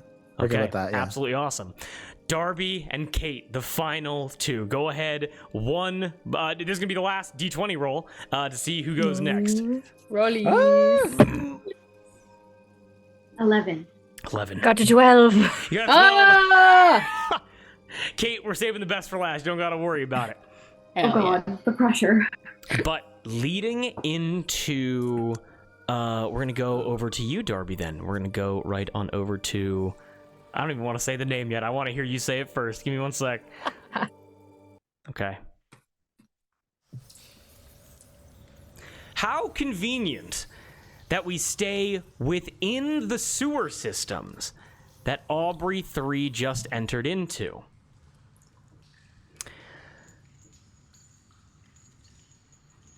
Aubrey 3. You're racing through the sewer systems. Again, you're going towards a treatment plant, like a large congregation section. And suddenly, your pot becomes lodged on, again, you're in this for like 10, 15 minutes. You're racing in water for 30 minutes probably. And you become lodged on like a concrete brick section slanting down. And you're in a large, almost like collection chamber for like waste as it's like kind of piped off, filtered, then sent onward. And in this section, Aubrey 3, you're going to be like a part of this scene. I'm gonna ask you when you want to jump in, okay? Cool, yeah. We dive deep into the sewers under the Milky Moo Carnival. A cesspool of filth, trafficking the waste from all the lactose-induced festivities happening above. And it's here, within a larger processing chamber, do we see a clown, a large clown, surrounded by a gaggle of fucking loser teenagers. Now, this clown has already killed a couple of these teens, and if he's able to take out a few more, this entire town will be ripe for consumption. Darby, will you please describe the clown? Give us his name. Yes. And what form is he in right now? What are we looking at? Nickel Smart the clown. Nickel Smart.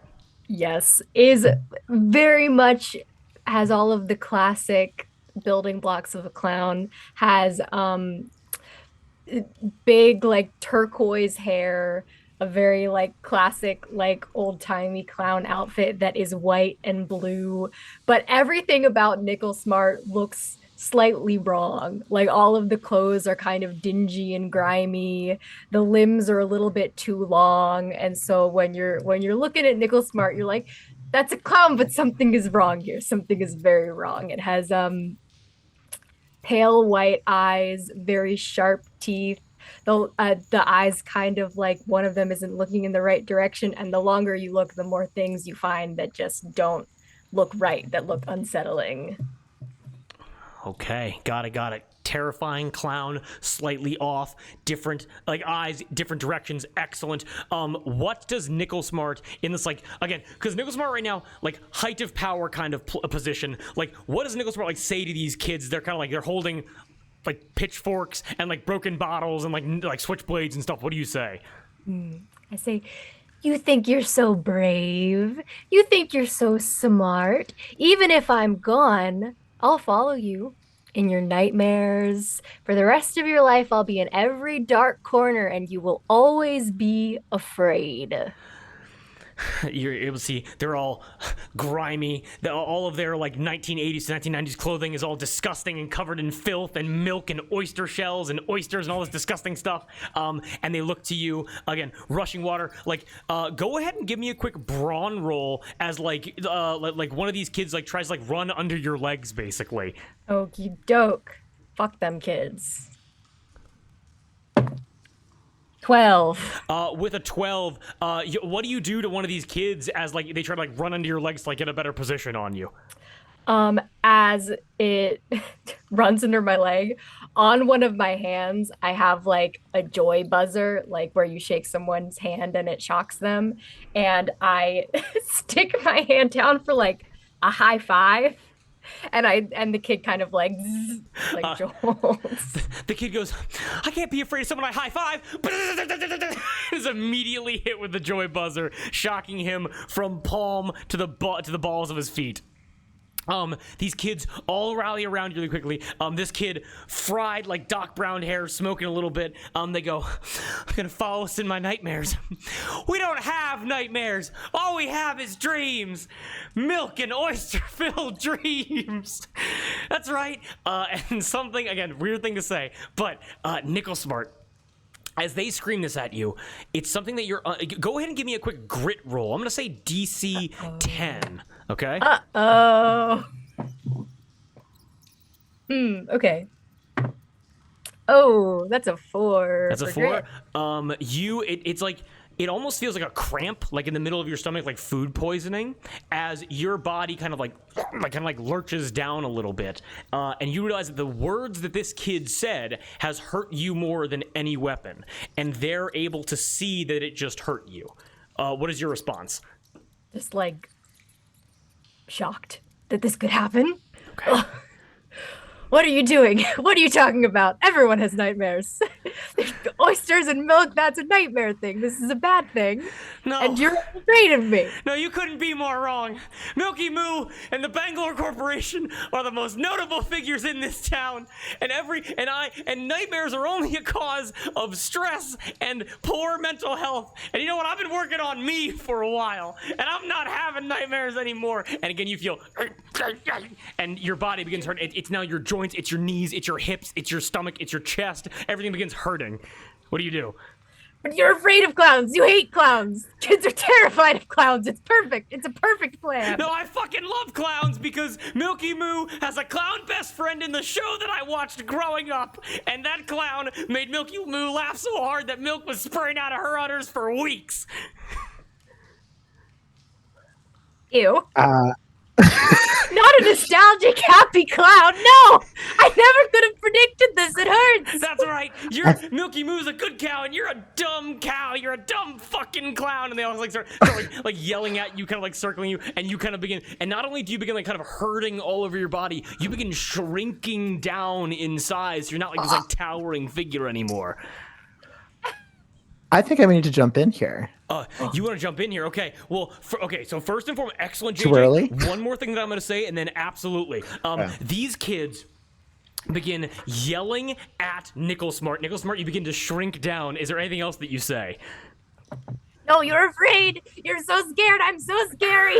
I'm so tall and so scary. Be afraid.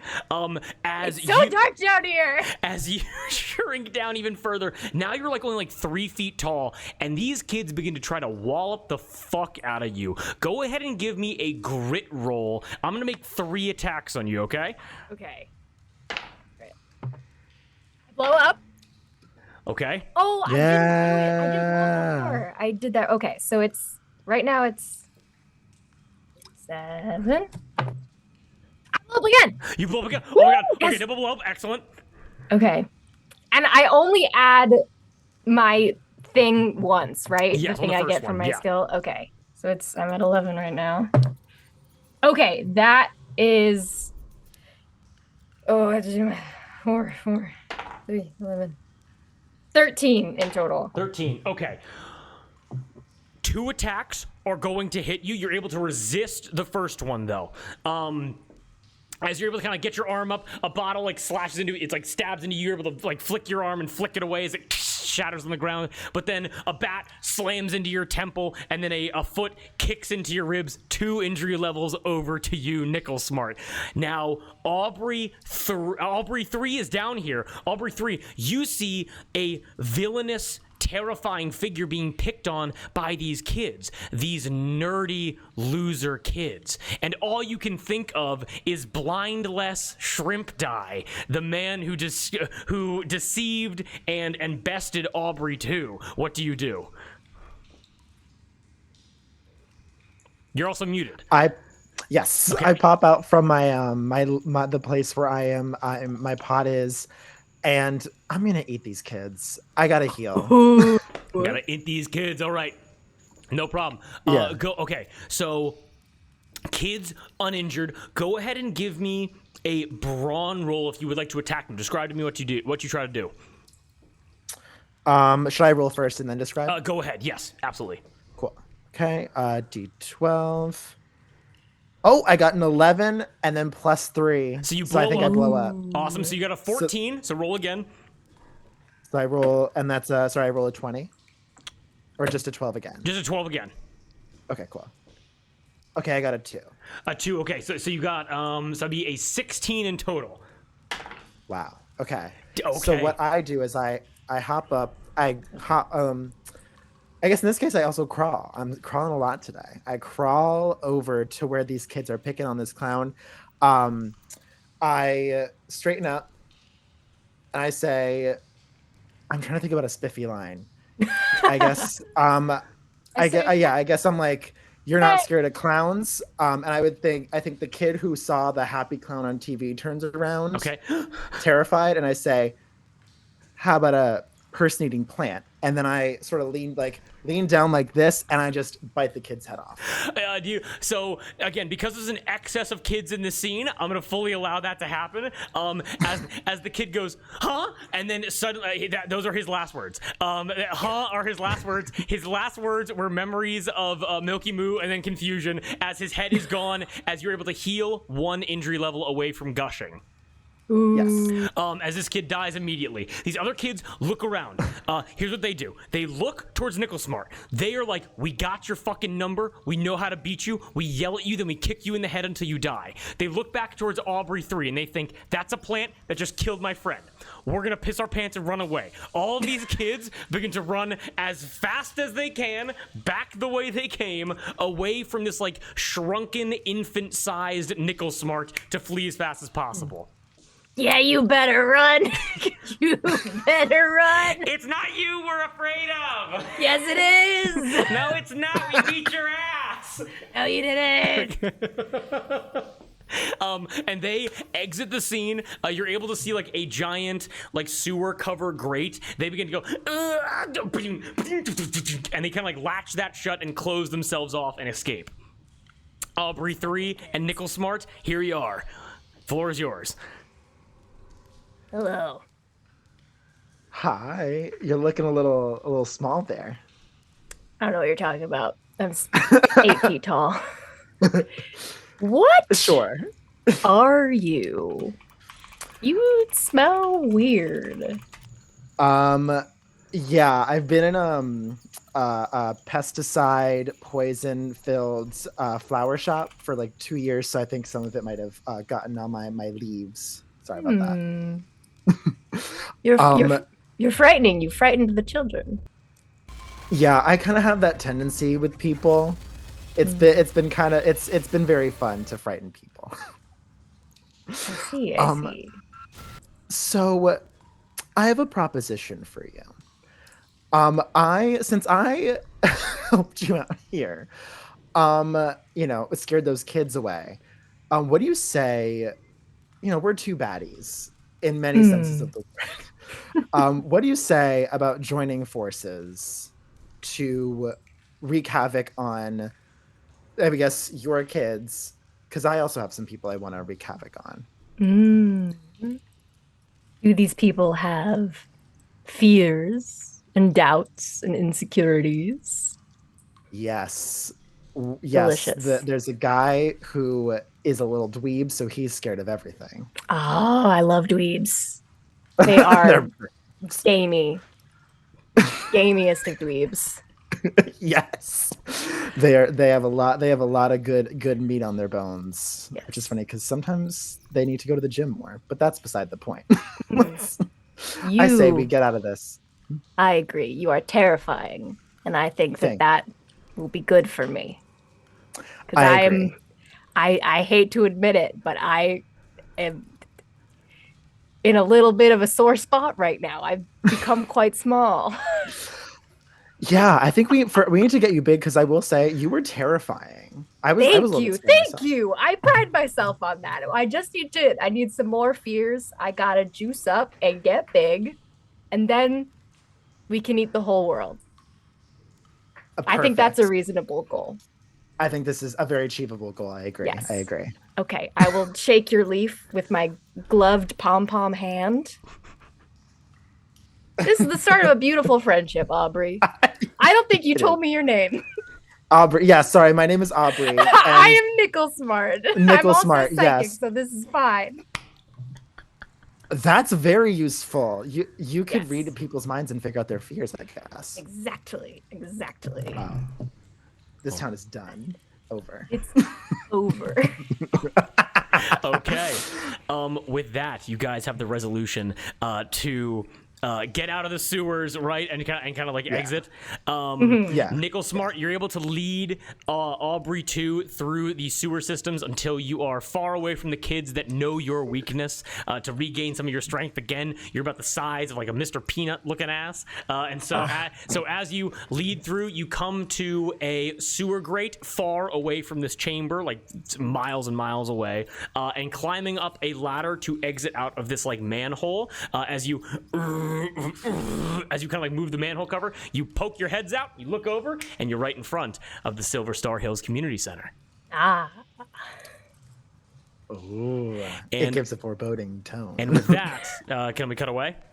Yes. Okay, all good. Hope that was a good introduction. Now, last but not least, Kate. You ready? Hey. Thank you for your patience. Yeah. No, oh my god, no worries. I'm so excited. Okay.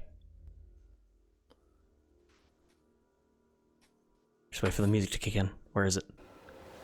There it is. Incredible. Okay.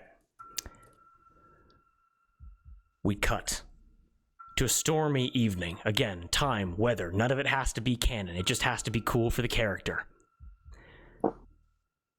Stormy evening. Lightning. Pouring rain. A dimly lit road leading out of the forest patch suburbs.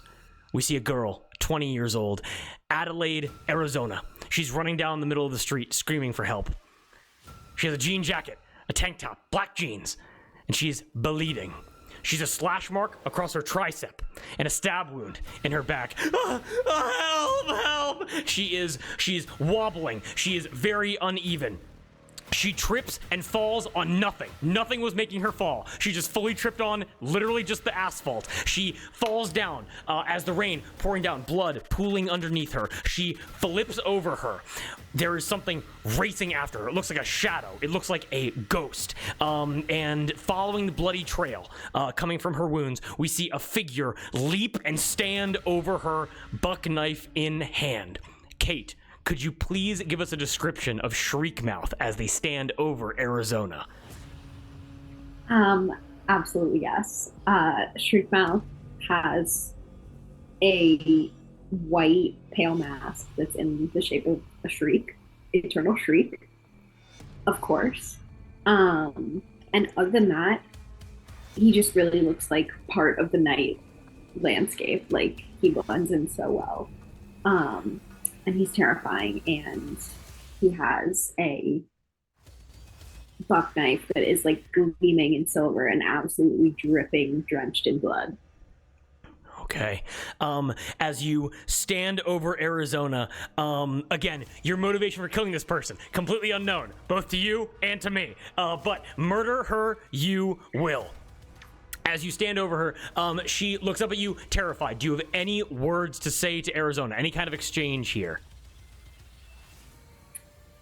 I think I lean down really close, but like pulling back my knife, and I go, "Are you surprised, Arizona?" So, And I stab her as you, where do you stab her? right in the chest. Right, you stab her right in the chest. I'm gonna make a quick D20, just a luck roll straight up. Okay, you stab her in the chest, but in this, and Kate, I think, there she goes. Goodbye, Kate. Welcome back, Kate. Okay. So, Kate, you've seen probably all the Scream movies, right? I have. Okay, excellent. So you know that people in the Scream movies get stabbed in lethal places all the time and are just totally fine, basically. So you stab her right where her heart should be, and she keeps talking to you and just continues to be alive. Bitch. So she looks and goes, "Why would I be surprised? Why? Oh God, you fucking stabbed me. Why would I be surprised?" Because I'm fucking scary. You're fucking scary. Yeah, you're scary because you stabbed me in the fucking heart, dude. Like anyone that has a knife is gonna be scary. Blood coming out of her mouth. Why are you still talking? Why? Because you. And I like twist it around. Because you fucking suck at stabbing people, dude. Because I'd be dead already if you were any fucking good at it.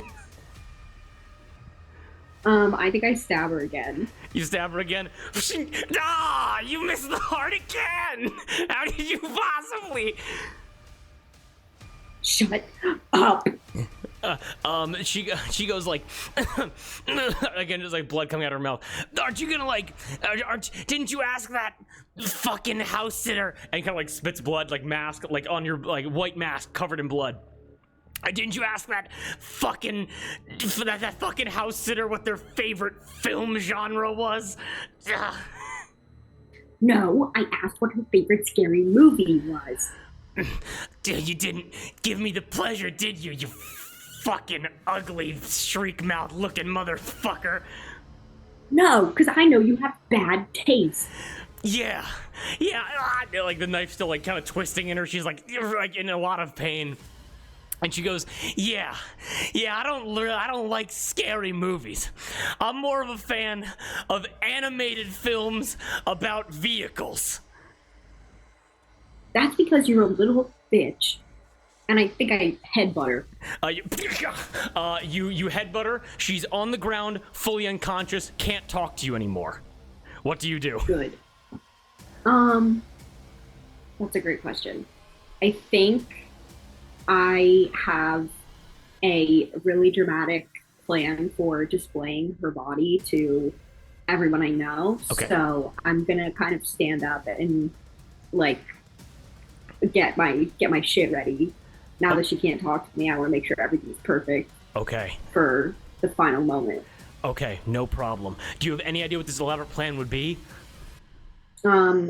Probably like stringing her up on like the welcome to town sign or something. Something fucking brutal. Okay, awesome. You had a backpack stored on like this, like the ditch side of the road, and there's rope and there's like hooks to put in her hands to kind of like string her up like on top of the sign like that. But you go over to her and you notice that her chest somehow, again, her heart in two, but she's still breathing. She's still alive. It's important to recognize. She's still breathing. The kill has not been made yet, even though she's bleeding out on the floor, on the asphalt. Yeah. Okay, what do you do? Okay, I made sure I have all my shit, and I'm gonna also go back over and like gear up for my final stab. Okay, you gear up for your final stab. stand over her menacingly once again. The result of this elaborately planned out cruelty, it's all coming to fruition. Finally, people will respect you for the skilled killer, for the skilled hunter, the skilled strategist that you are. And you remember what she said. You know a lot about her. You've been studying her for a very long time. And her favorite movie is an animated film about vehicles. Yes. What movie comes to mind? Do you know the name of the movie in this universe? Trucks. You flip your head over, and you are blinded by white light as you hear a truck horn blaring as it's racing towards you at 55 miles an hour. I need a flight roll. It's gonna be a DC 10, okay? Okay. Okay. 20. You blow up. You roll it again. I blow up. I go again. This is so exciting. 16. A 30 fucking 6. Okay, I'm gonna have to retcon what I said before. Congratulations, you are not going to be at a gushing injury level. You are hit by a truck going 55 miles an hour. But you are hit by a truck, you see it, and you see Arizona. Arizona, she's laying there. She opens one eye. She wasn't actually unconscious. She knew the truck was coming. The truck is gonna go perfectly over her to run you over. You are able to... You're able to dive out of the way. The truck contacts both of your knees. You feel both of your kneecaps break immediately. But you are spent then pinwheeling through the air, and you then land on the pavement. You land on the pavement. Both your kneecaps shattered, but your legs still work. Arizona pops her head up. She looks up at you. She looks over. She scrambles to her feet. She takes off the jean jacket. And you're able to see blood packs on her back and on her shoulder where you stabbed her before. And she takes off the blood packs and she throws them at you. What do you say? Or what do you do? You bitch. She pulls up her tank top and goes, "No, you stabbed me for real. No, I didn't plan that one." And what the fuck was that for? Because we had to get you here, you fucking loser. You're just a guy in a cloak. You don't fucking know that. You don't know anything about me. You're and just actually, a dude. I really take offense to that. Here's the problem, Shriekmouth. I'm outside of a 5-foot radius, and you can't do shit. That's the problem with you. You just have a knife. That's the issue. You're beaten by running away. Except that you're a terrible runner. Yeah. You tripped on nothing and fell on your face. And I bet you're gonna do it again.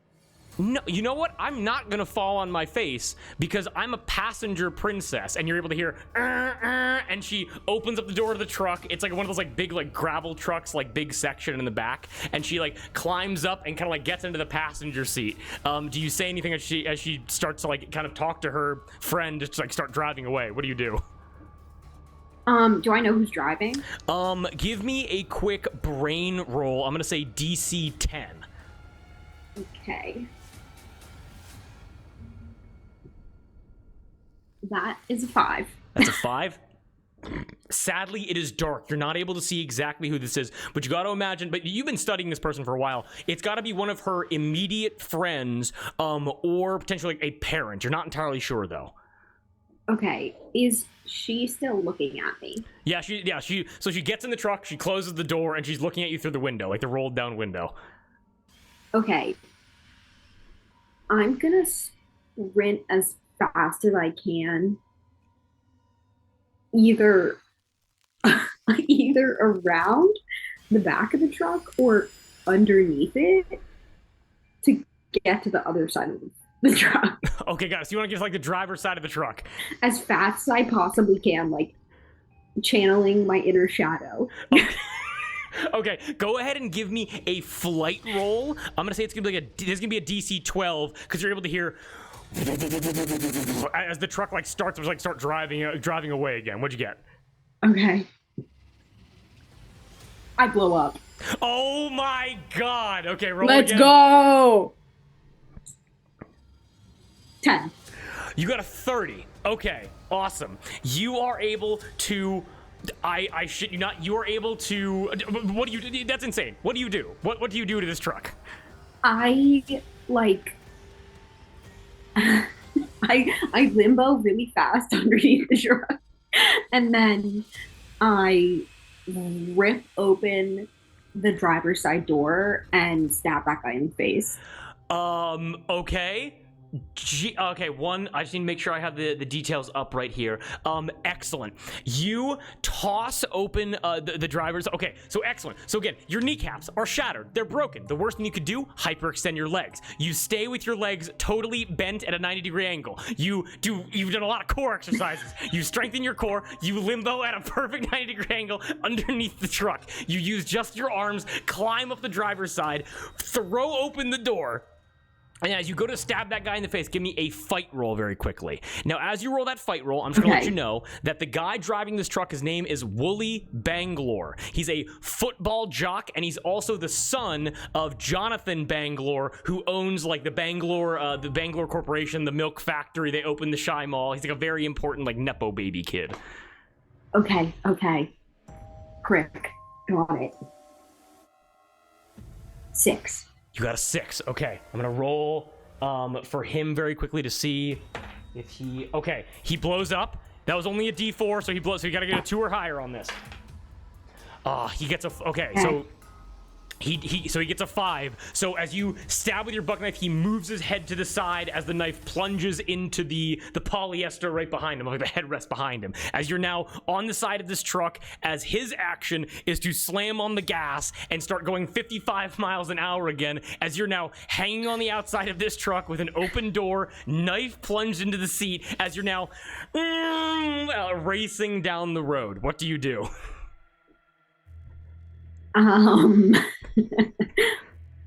I scream, and it's a little bit fear, but they can't tell. It sounds like anger. Okay, awesome. And I think I think I try to like hand over hand with my knife climb further in. So you want to like be laying on his lap and get deep into the truck? Yeah, like I want to kind of try to like, as if you're like stabbing to like pull yourself further, like do that. Like you're pull myself up to the knife and then stab again to like pull more, like so I can get inside. Totally cool, awesome. You're able to do that. You're able to get fully inside. Is there anything else you want to do? So you're able to kind of like climb. She goes, "You fucking loser, freak, fucking!" And she starts like kind of like punching like at your mask, like hitting you in the front of the head, like just trying to deter you. What do you do? I wrap my hands around her neck. Yeah, go ahead and give me a quick. I'm gonna say it's brawn or fight, whatever you prefer. Okay, let's do fight because that is a bigger dice. Okay, we're gonna oppose that. She's not that strong. 7. She gets a 3. You're able to wrap your hands around her neck. I squeeze as hard as I can. Okay, I'm gonna make a quick. You got a 7, so she has a D6 for a grit roll. She needs to crit. She needs to basically. She needs to explode on this, or she's gonna take an injury level that will affect her for the rest of the game. Okay. Hell yeah. Okay. She got a 5. You are able to watch as your leather glove hands begin to like burst capillaries in her throat, and she will always wear the scar of you trying to strangle her as like her eyes begin to go red and kind of like bulge a bit. What's going through Shriekmouth's head as you're doing this? He's just thinking sick. Like, fuck. Yeah, this is like what he's always wanted. I think even more than murdering people is to make himself unforgettable to them. Okay.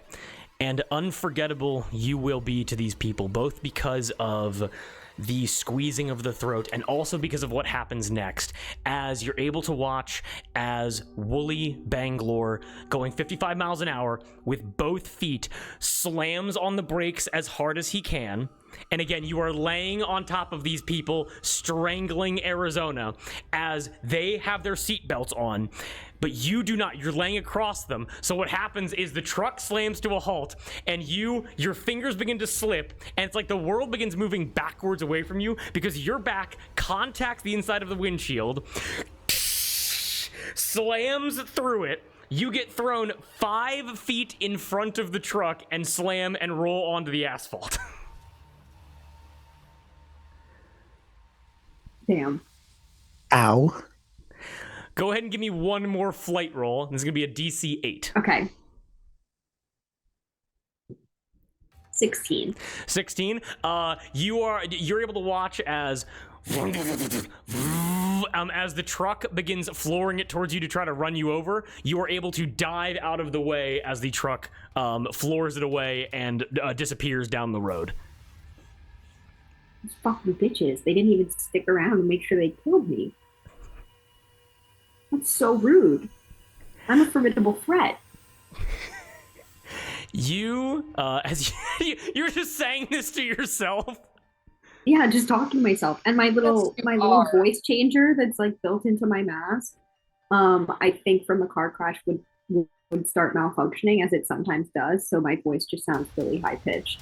Okay, it's like, got it. Oh, fucking bitches, I can't believe they would do this to me. You are able to hear from behind you, and you're able to turn, and you're able to see another shriek mouth, like running, sweating, panting, coming after you as he. Oh my god, what happened to you? Like voice changer fully activated and goes, oh my, your knees are gushing blood and your back is covered in glass. what happened to me is that you were not where you were supposed to be at the right time. And I really don't appreciate that. And this fucking thing keeps breaking. Look, buddy, I was waiting by the forest at the Silver Star town like welcome sign like we talked about. Also, wait, hold on. And he takes off his voice modulator and goes, "Would you want mine?" Yes. And Okay. I take it and Here we you go. switch. What does your voice sound like with the voice modulator?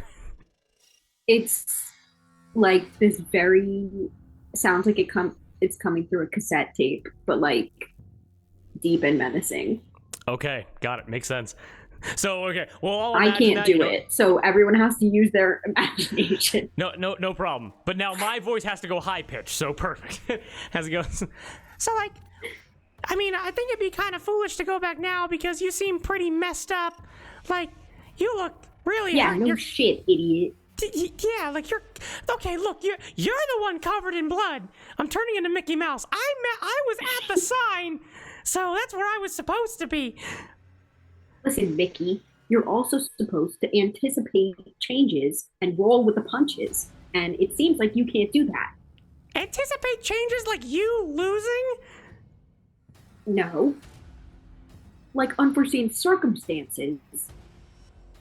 Like you getting hit by a truck? Like, Yeah, exactly, like that. okay, all right. So the next time we do something, And if you like, can't do that, I think we're gonna have to reevaluate this partnership. I don't know if we gotta do that. I wouldn't go that far. I don't think I that's didn't what I mess up thought. anything here. You're a fuck up, and that's what counts. I'm the fuck. All right, fine. Then I'm not gonna pick the broken glass out of your back, and I'm not gonna set your knees straight. If I'm I somebody don't need you to fucking do that. Oh, all right. You know, you make me not even want to be a murderer anymore. You know what? That's your own fucking problem.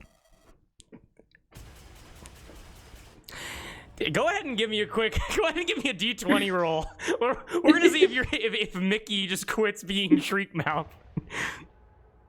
8. 8. You know what? Fuck you, man. He pulls off his mask and he's just like an 18-year-old. Man, I don't even want to fucking do this anymore. I don't even say some fetish shit. Fuck you. And he just tosses down Okay, his weapon. fine, leave.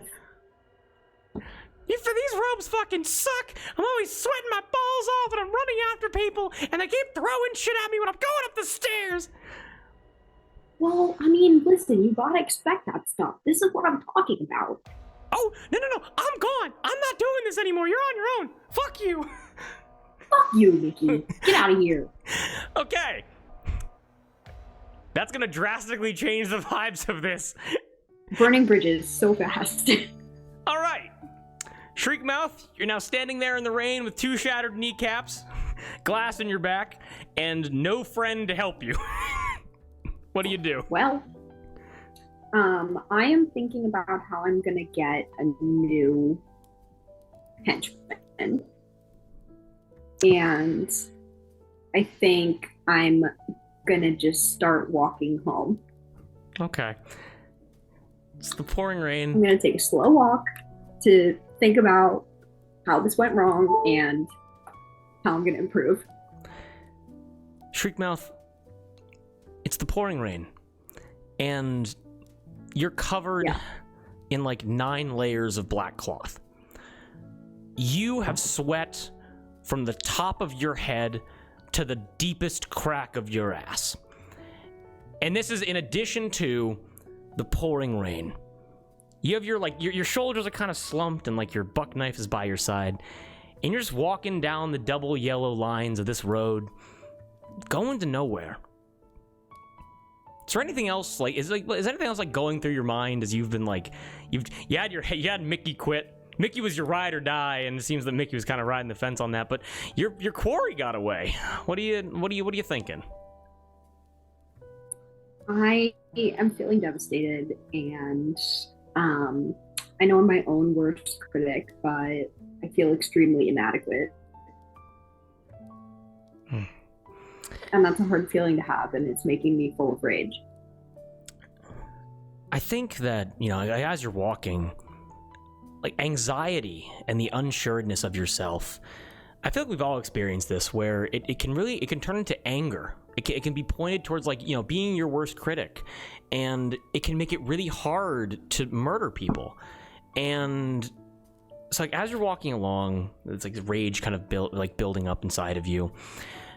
Just kind of walking again, just trying to go home, but you're miles away at this point. That truck was racing, and in people's lowest moments, sometimes all it takes is a stroke of good luck to get them back on track, to kind of like reignite that fire within themselves. And in the pouring rain racing towards you, you were able to notice a bus, a city bus, with the label on the top saying Silver Star Hills Community Center, next stop. What do you do? I think I trudge over to the side of the road where the bus stop would be, and on my broken knees, and I just kind of stand there and wait, because this fabric is really heavy when it's wet, and walking was not a good idea. Okay. You sit there at the bus stop, the bus, and it comes to park. You're able to see the door open up. Do you step on? Yeah. Okay. With my head hung, looking really sad. Head hung low. Opal, Maisie, and Monday, you're able to see Shriekmouth. He's been all over the news. He's been all over the news, killing a lot of people, and he just looks so sad walking right onto the bus. Floor is yours. I've been in a store for weeks, so I don't think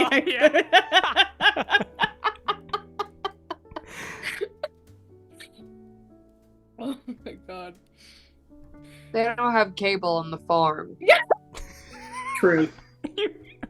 What the fuck? Monday, it's all you, girl. Yeah. You're also muted. You're muted. You're muted. You're muted. I think I recognize Shriekmouth as a little bit of a kindred spirit. And so I walk up and I just kind of look him up and down really pointedly. In what kind of way? I just in the way that I have acknowledged your presence and I'm standing in front of you, but you have to speak first, I think is the vibe she's giving. Okay. They don't have cable on the farm. I think I put my knife in my pocket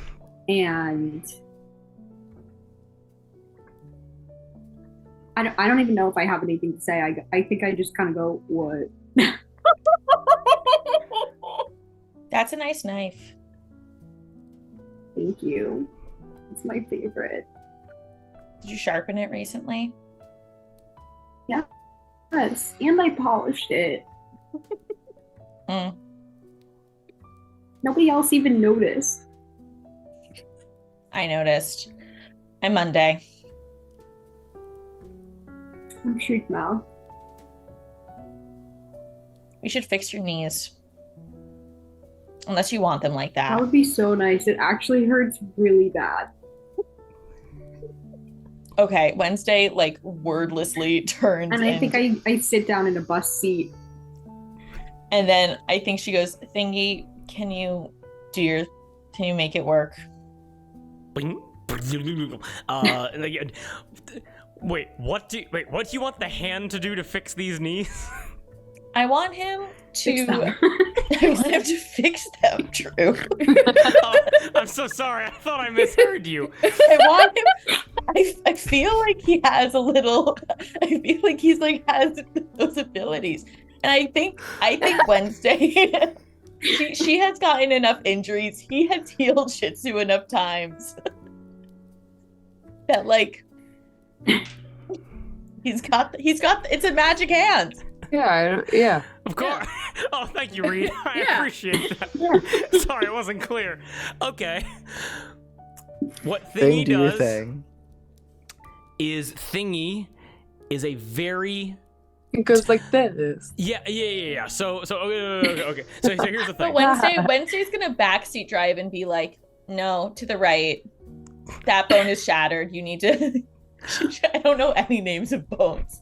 She goes, you have to move the tibia a little bit. The patella.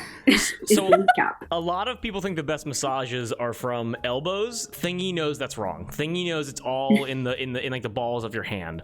And so what Thingy does is he like suction cups himself onto your like leg, Shriek Mouth, and just begins to and tries to like just sort your knee back into place.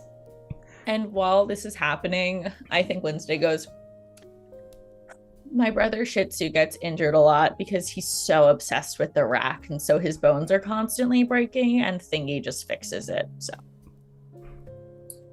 Okay. That's cool.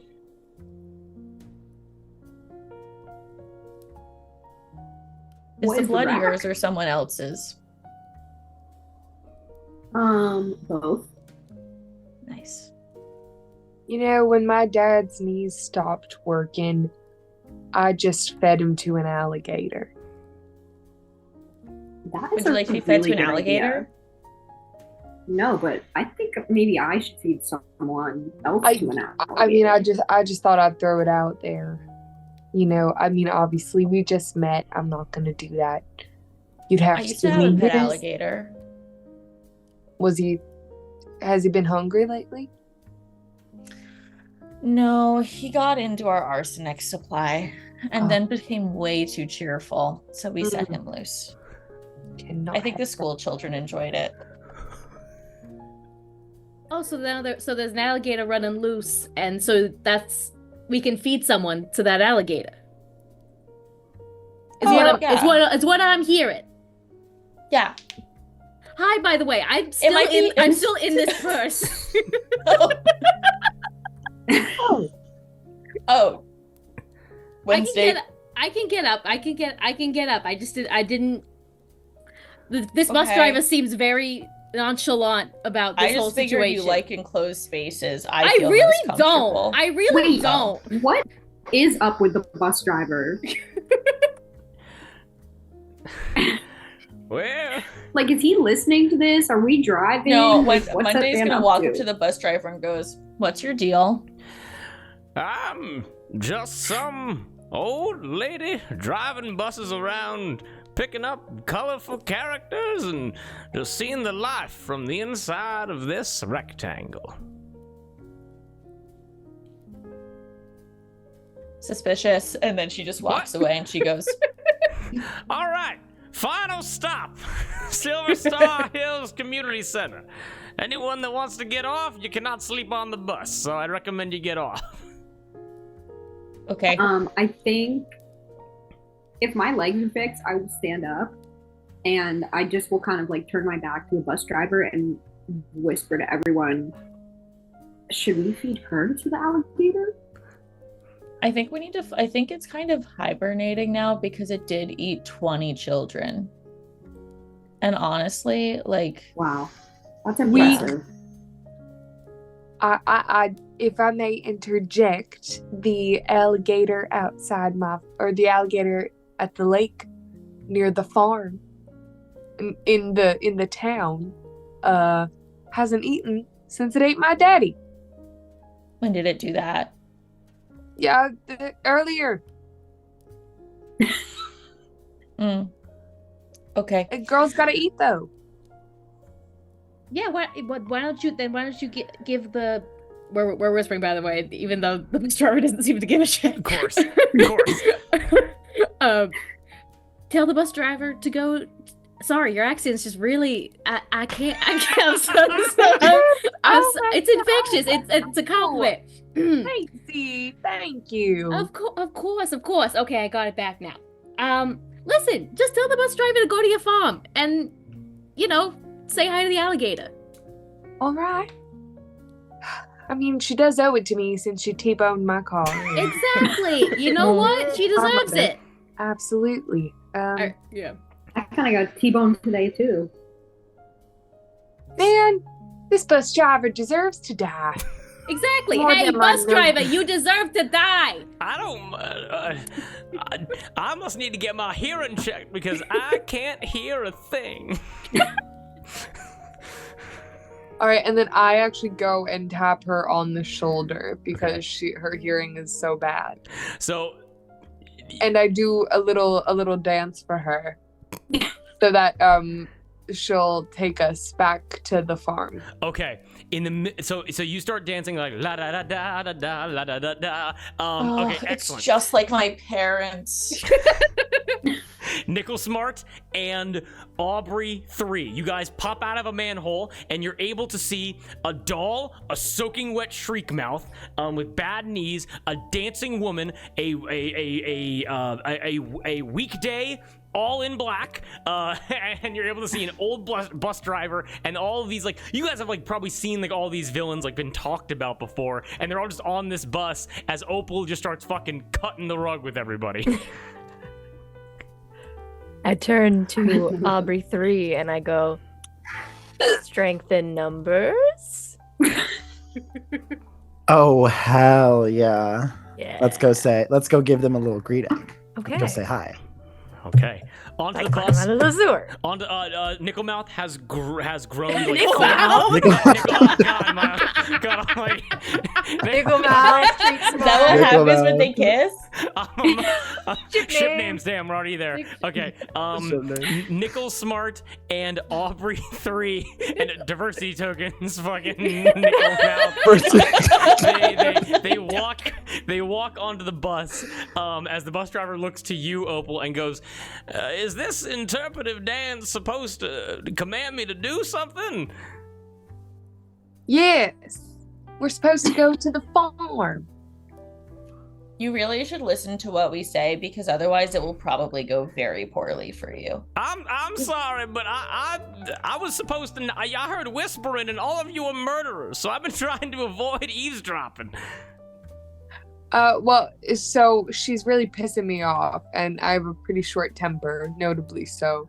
So I do like a little jazz hand, can style kick, and I just kick her in the face, and it doesn't hurt that much, but it kind of just jolts her away so that she's out of the seat, and like I just take over the reins, and we're driving now. Okay, you start doing the can, and you go from can to a crane kung fu kick. And she's knocked out completely. She hits the ground, she's out, and you're able to get into the driver's seat. Perfect. Yep.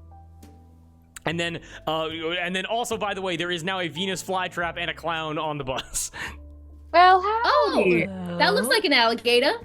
We can just feed her to them. Oh my Oh, goodness. We don't even have to go back to the farm. That's great, because canonically, I don't want to stay on the farm.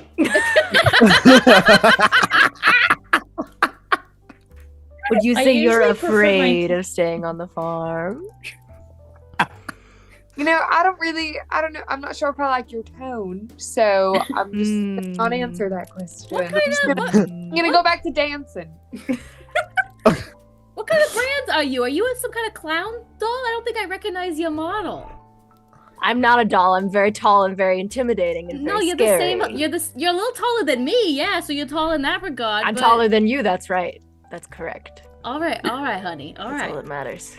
Wait, I do have a quick question about how tall everyone is. Yes. Just from my own mental image. Yes. I'm the Yes. height of an American Girl doll, which we established is like 2 feet. I am currently 3 feet tall. Monday is a very leggy 5'3", but her boots add like 4 inches probably. Okay. Solid. Period. Pearl is like 5'9", the height of your average Mia God, if you will. You will. If you're local Mia Yeah. Goth. Your local Mia Goth. Oh God. And How Aubrey tall is is a Aubrey? plant, so She's big. Aubrey's That's true. 6'10". Oh, big girl. Including or Oh. without the scooter. I would say including the scooter. No. Okay. Oh, it's a scooter. Yeah, I would say. How did I the would say scooter it's- get on the Aubrey bus? 3 use? climbed. Aubrey crawled. She Yeah. crawled. Oh, right. Yeah. Wait, but J- I'm tall. JJ? so you're what- like long. JJ, what pronouns does Aubrey 3 use? Any pronouns are fine. Okay, are Okay. they just like All of super them. bent over in the The bus. Or, I would yeah, say are you it's- just like taking up like half the Yeah, no, I'm like no one's No, getting it's a off this double bus until decker. I get off this The bus. double decker. We're in the Yeah, UK. exactly. Yeah. Staff of the murderers. Wait, how tall Monday is spells Shriek her now? name with it. It's an OU. day. So how tall is Shriekmouth? Absolutely, definitely, for sure, 6 foot, and Okay. and not an inch shorter at all. Mhm. Okay, Never got it. Totally. What does it say on Shriek Mouth's Tinder? It says 6 foot, If like On that the dot. matters. If that matters. If that That- if that matters. I think Monday is gonna go over to Aubrey 3 and just usually I'm around plants that are wilted, but if you can eat people, that's cool. I can. I have a very strong bloodlust. So if you're able to help me find people, I will take them off of your hands by putting. Who's them the in my worst mouth. person you've ever eaten? Ooh. There was the owner of this flower shop that I used to stay in, who was just really I would consider myself anti-capitalist personally. And he was a very capitalist flower shop owner, and so I kind of I took a few bites out of him. It tasted Oh, good. Are you hungry My right two now? least favorite Oh. things, flowers and capitalism. I'm dealing with my own capitalist right now. Ugh. Wants They're to the kick worst. wants to kick me out of my spooky home. Oh, That's sweetie, awful. that's so They- terrible. Yeah, that's I know. awful. She like wears colors and smiles. Well, that's not too Disgusting. bad. Maybe leaving your home's a good thing. Disgusting. I hope that me being a very colorful plant doesn't deter us from. As long as you keep from eating helping. people. Cool. I can do I've that. seen it. It was a thing of beauty. Speaking of eating Thank you. people, are you hungry, sweetie? I'm starving. I could go for a person. I point to the bus driver. Okay. I use my remote and I sort of like I do that and I sort of like slowly drive on over to the bus driver. What position is the bus driver in right now? Just sleeping soundly after getting kicked in the nose. Yeah. Okay. Like on the ground. Yeah, on the floor of the bus. Yeah. Okay. Follow me here. I sort of lean my head over, and sort of like spaghetti, I sort of slurp up the bus driver. Okay. And I just sort of No bones. No bones. No bones. Right, Aubrey 3 is healed. Aubrey 3 is Aubrey perfectly 3 is- fine. Yeah. Yay. Thank Gone you. is that bus driver. Rest in Awesome. peace. She did her Diva. job. You guys are all together. Perfect. So, Yay. all right. And with the bus driver with Pearl in the driver's seat, we have a town full of quarries. A bus full of defeated villains and a town full of heroes that have succeeded. Unacceptable. The only question that I have to pose to... is there anything else that wants to be said? For a couple people off. I'm good. No? Okay. And the only question that has to be asked, the only question that has to be answered, with all of your combined powers, abilities, skill sets, and enemies, well, who do you take on first? And that's where we're going to end tonight's session. So, ladies What and a good gentlemen... question. So, ladies and gentlemen, I know we had... it went a bit long, and I apologize, but we're all having a good time. Yeah. Yes, Sure, yes, this is yes. so fun. Yes, and Whoa. yes. Okay, absolutely excellent. Someone had a question, right? I apologize. Someone have a question? No? Okay. Then I'm hearing things. We've been going for too long. I'm going crazy. Yes. It's time. All right. But with that, we are going to be signing off. Thank you to anybody who was just watching, hanging out with us. Thank you to all these wonderful players, people that have never played with me before, and also people that have never played a TTRPG before, never roleplayed, never done any kind of online streaming. Y'all did amazing. Round of applause for all of you. Wonderful. Divas all around. And this is the fun, the chaos. I'm so excited to continue this, and I hope to see you all again very soon. To anyone in the chat that's watching, McClover, Jason, thank you so much. Any one of our friends that decided to join, thank you. Craft Till I Drop, new viewer, welcome to the table. Thank you so much. So everybody, thank you. That's JJ. Okay, That's me. JJ, killer, thank you for coming to the table. We appreciate that.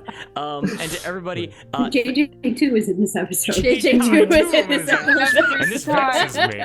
Okay. Never beating the allegations. Never beating the allegations. But everyone, have a fine, wonderful, amazing evening. We hope you all had a good time, and we'll catch you later. Peace out, guys. Whoa. Whoa.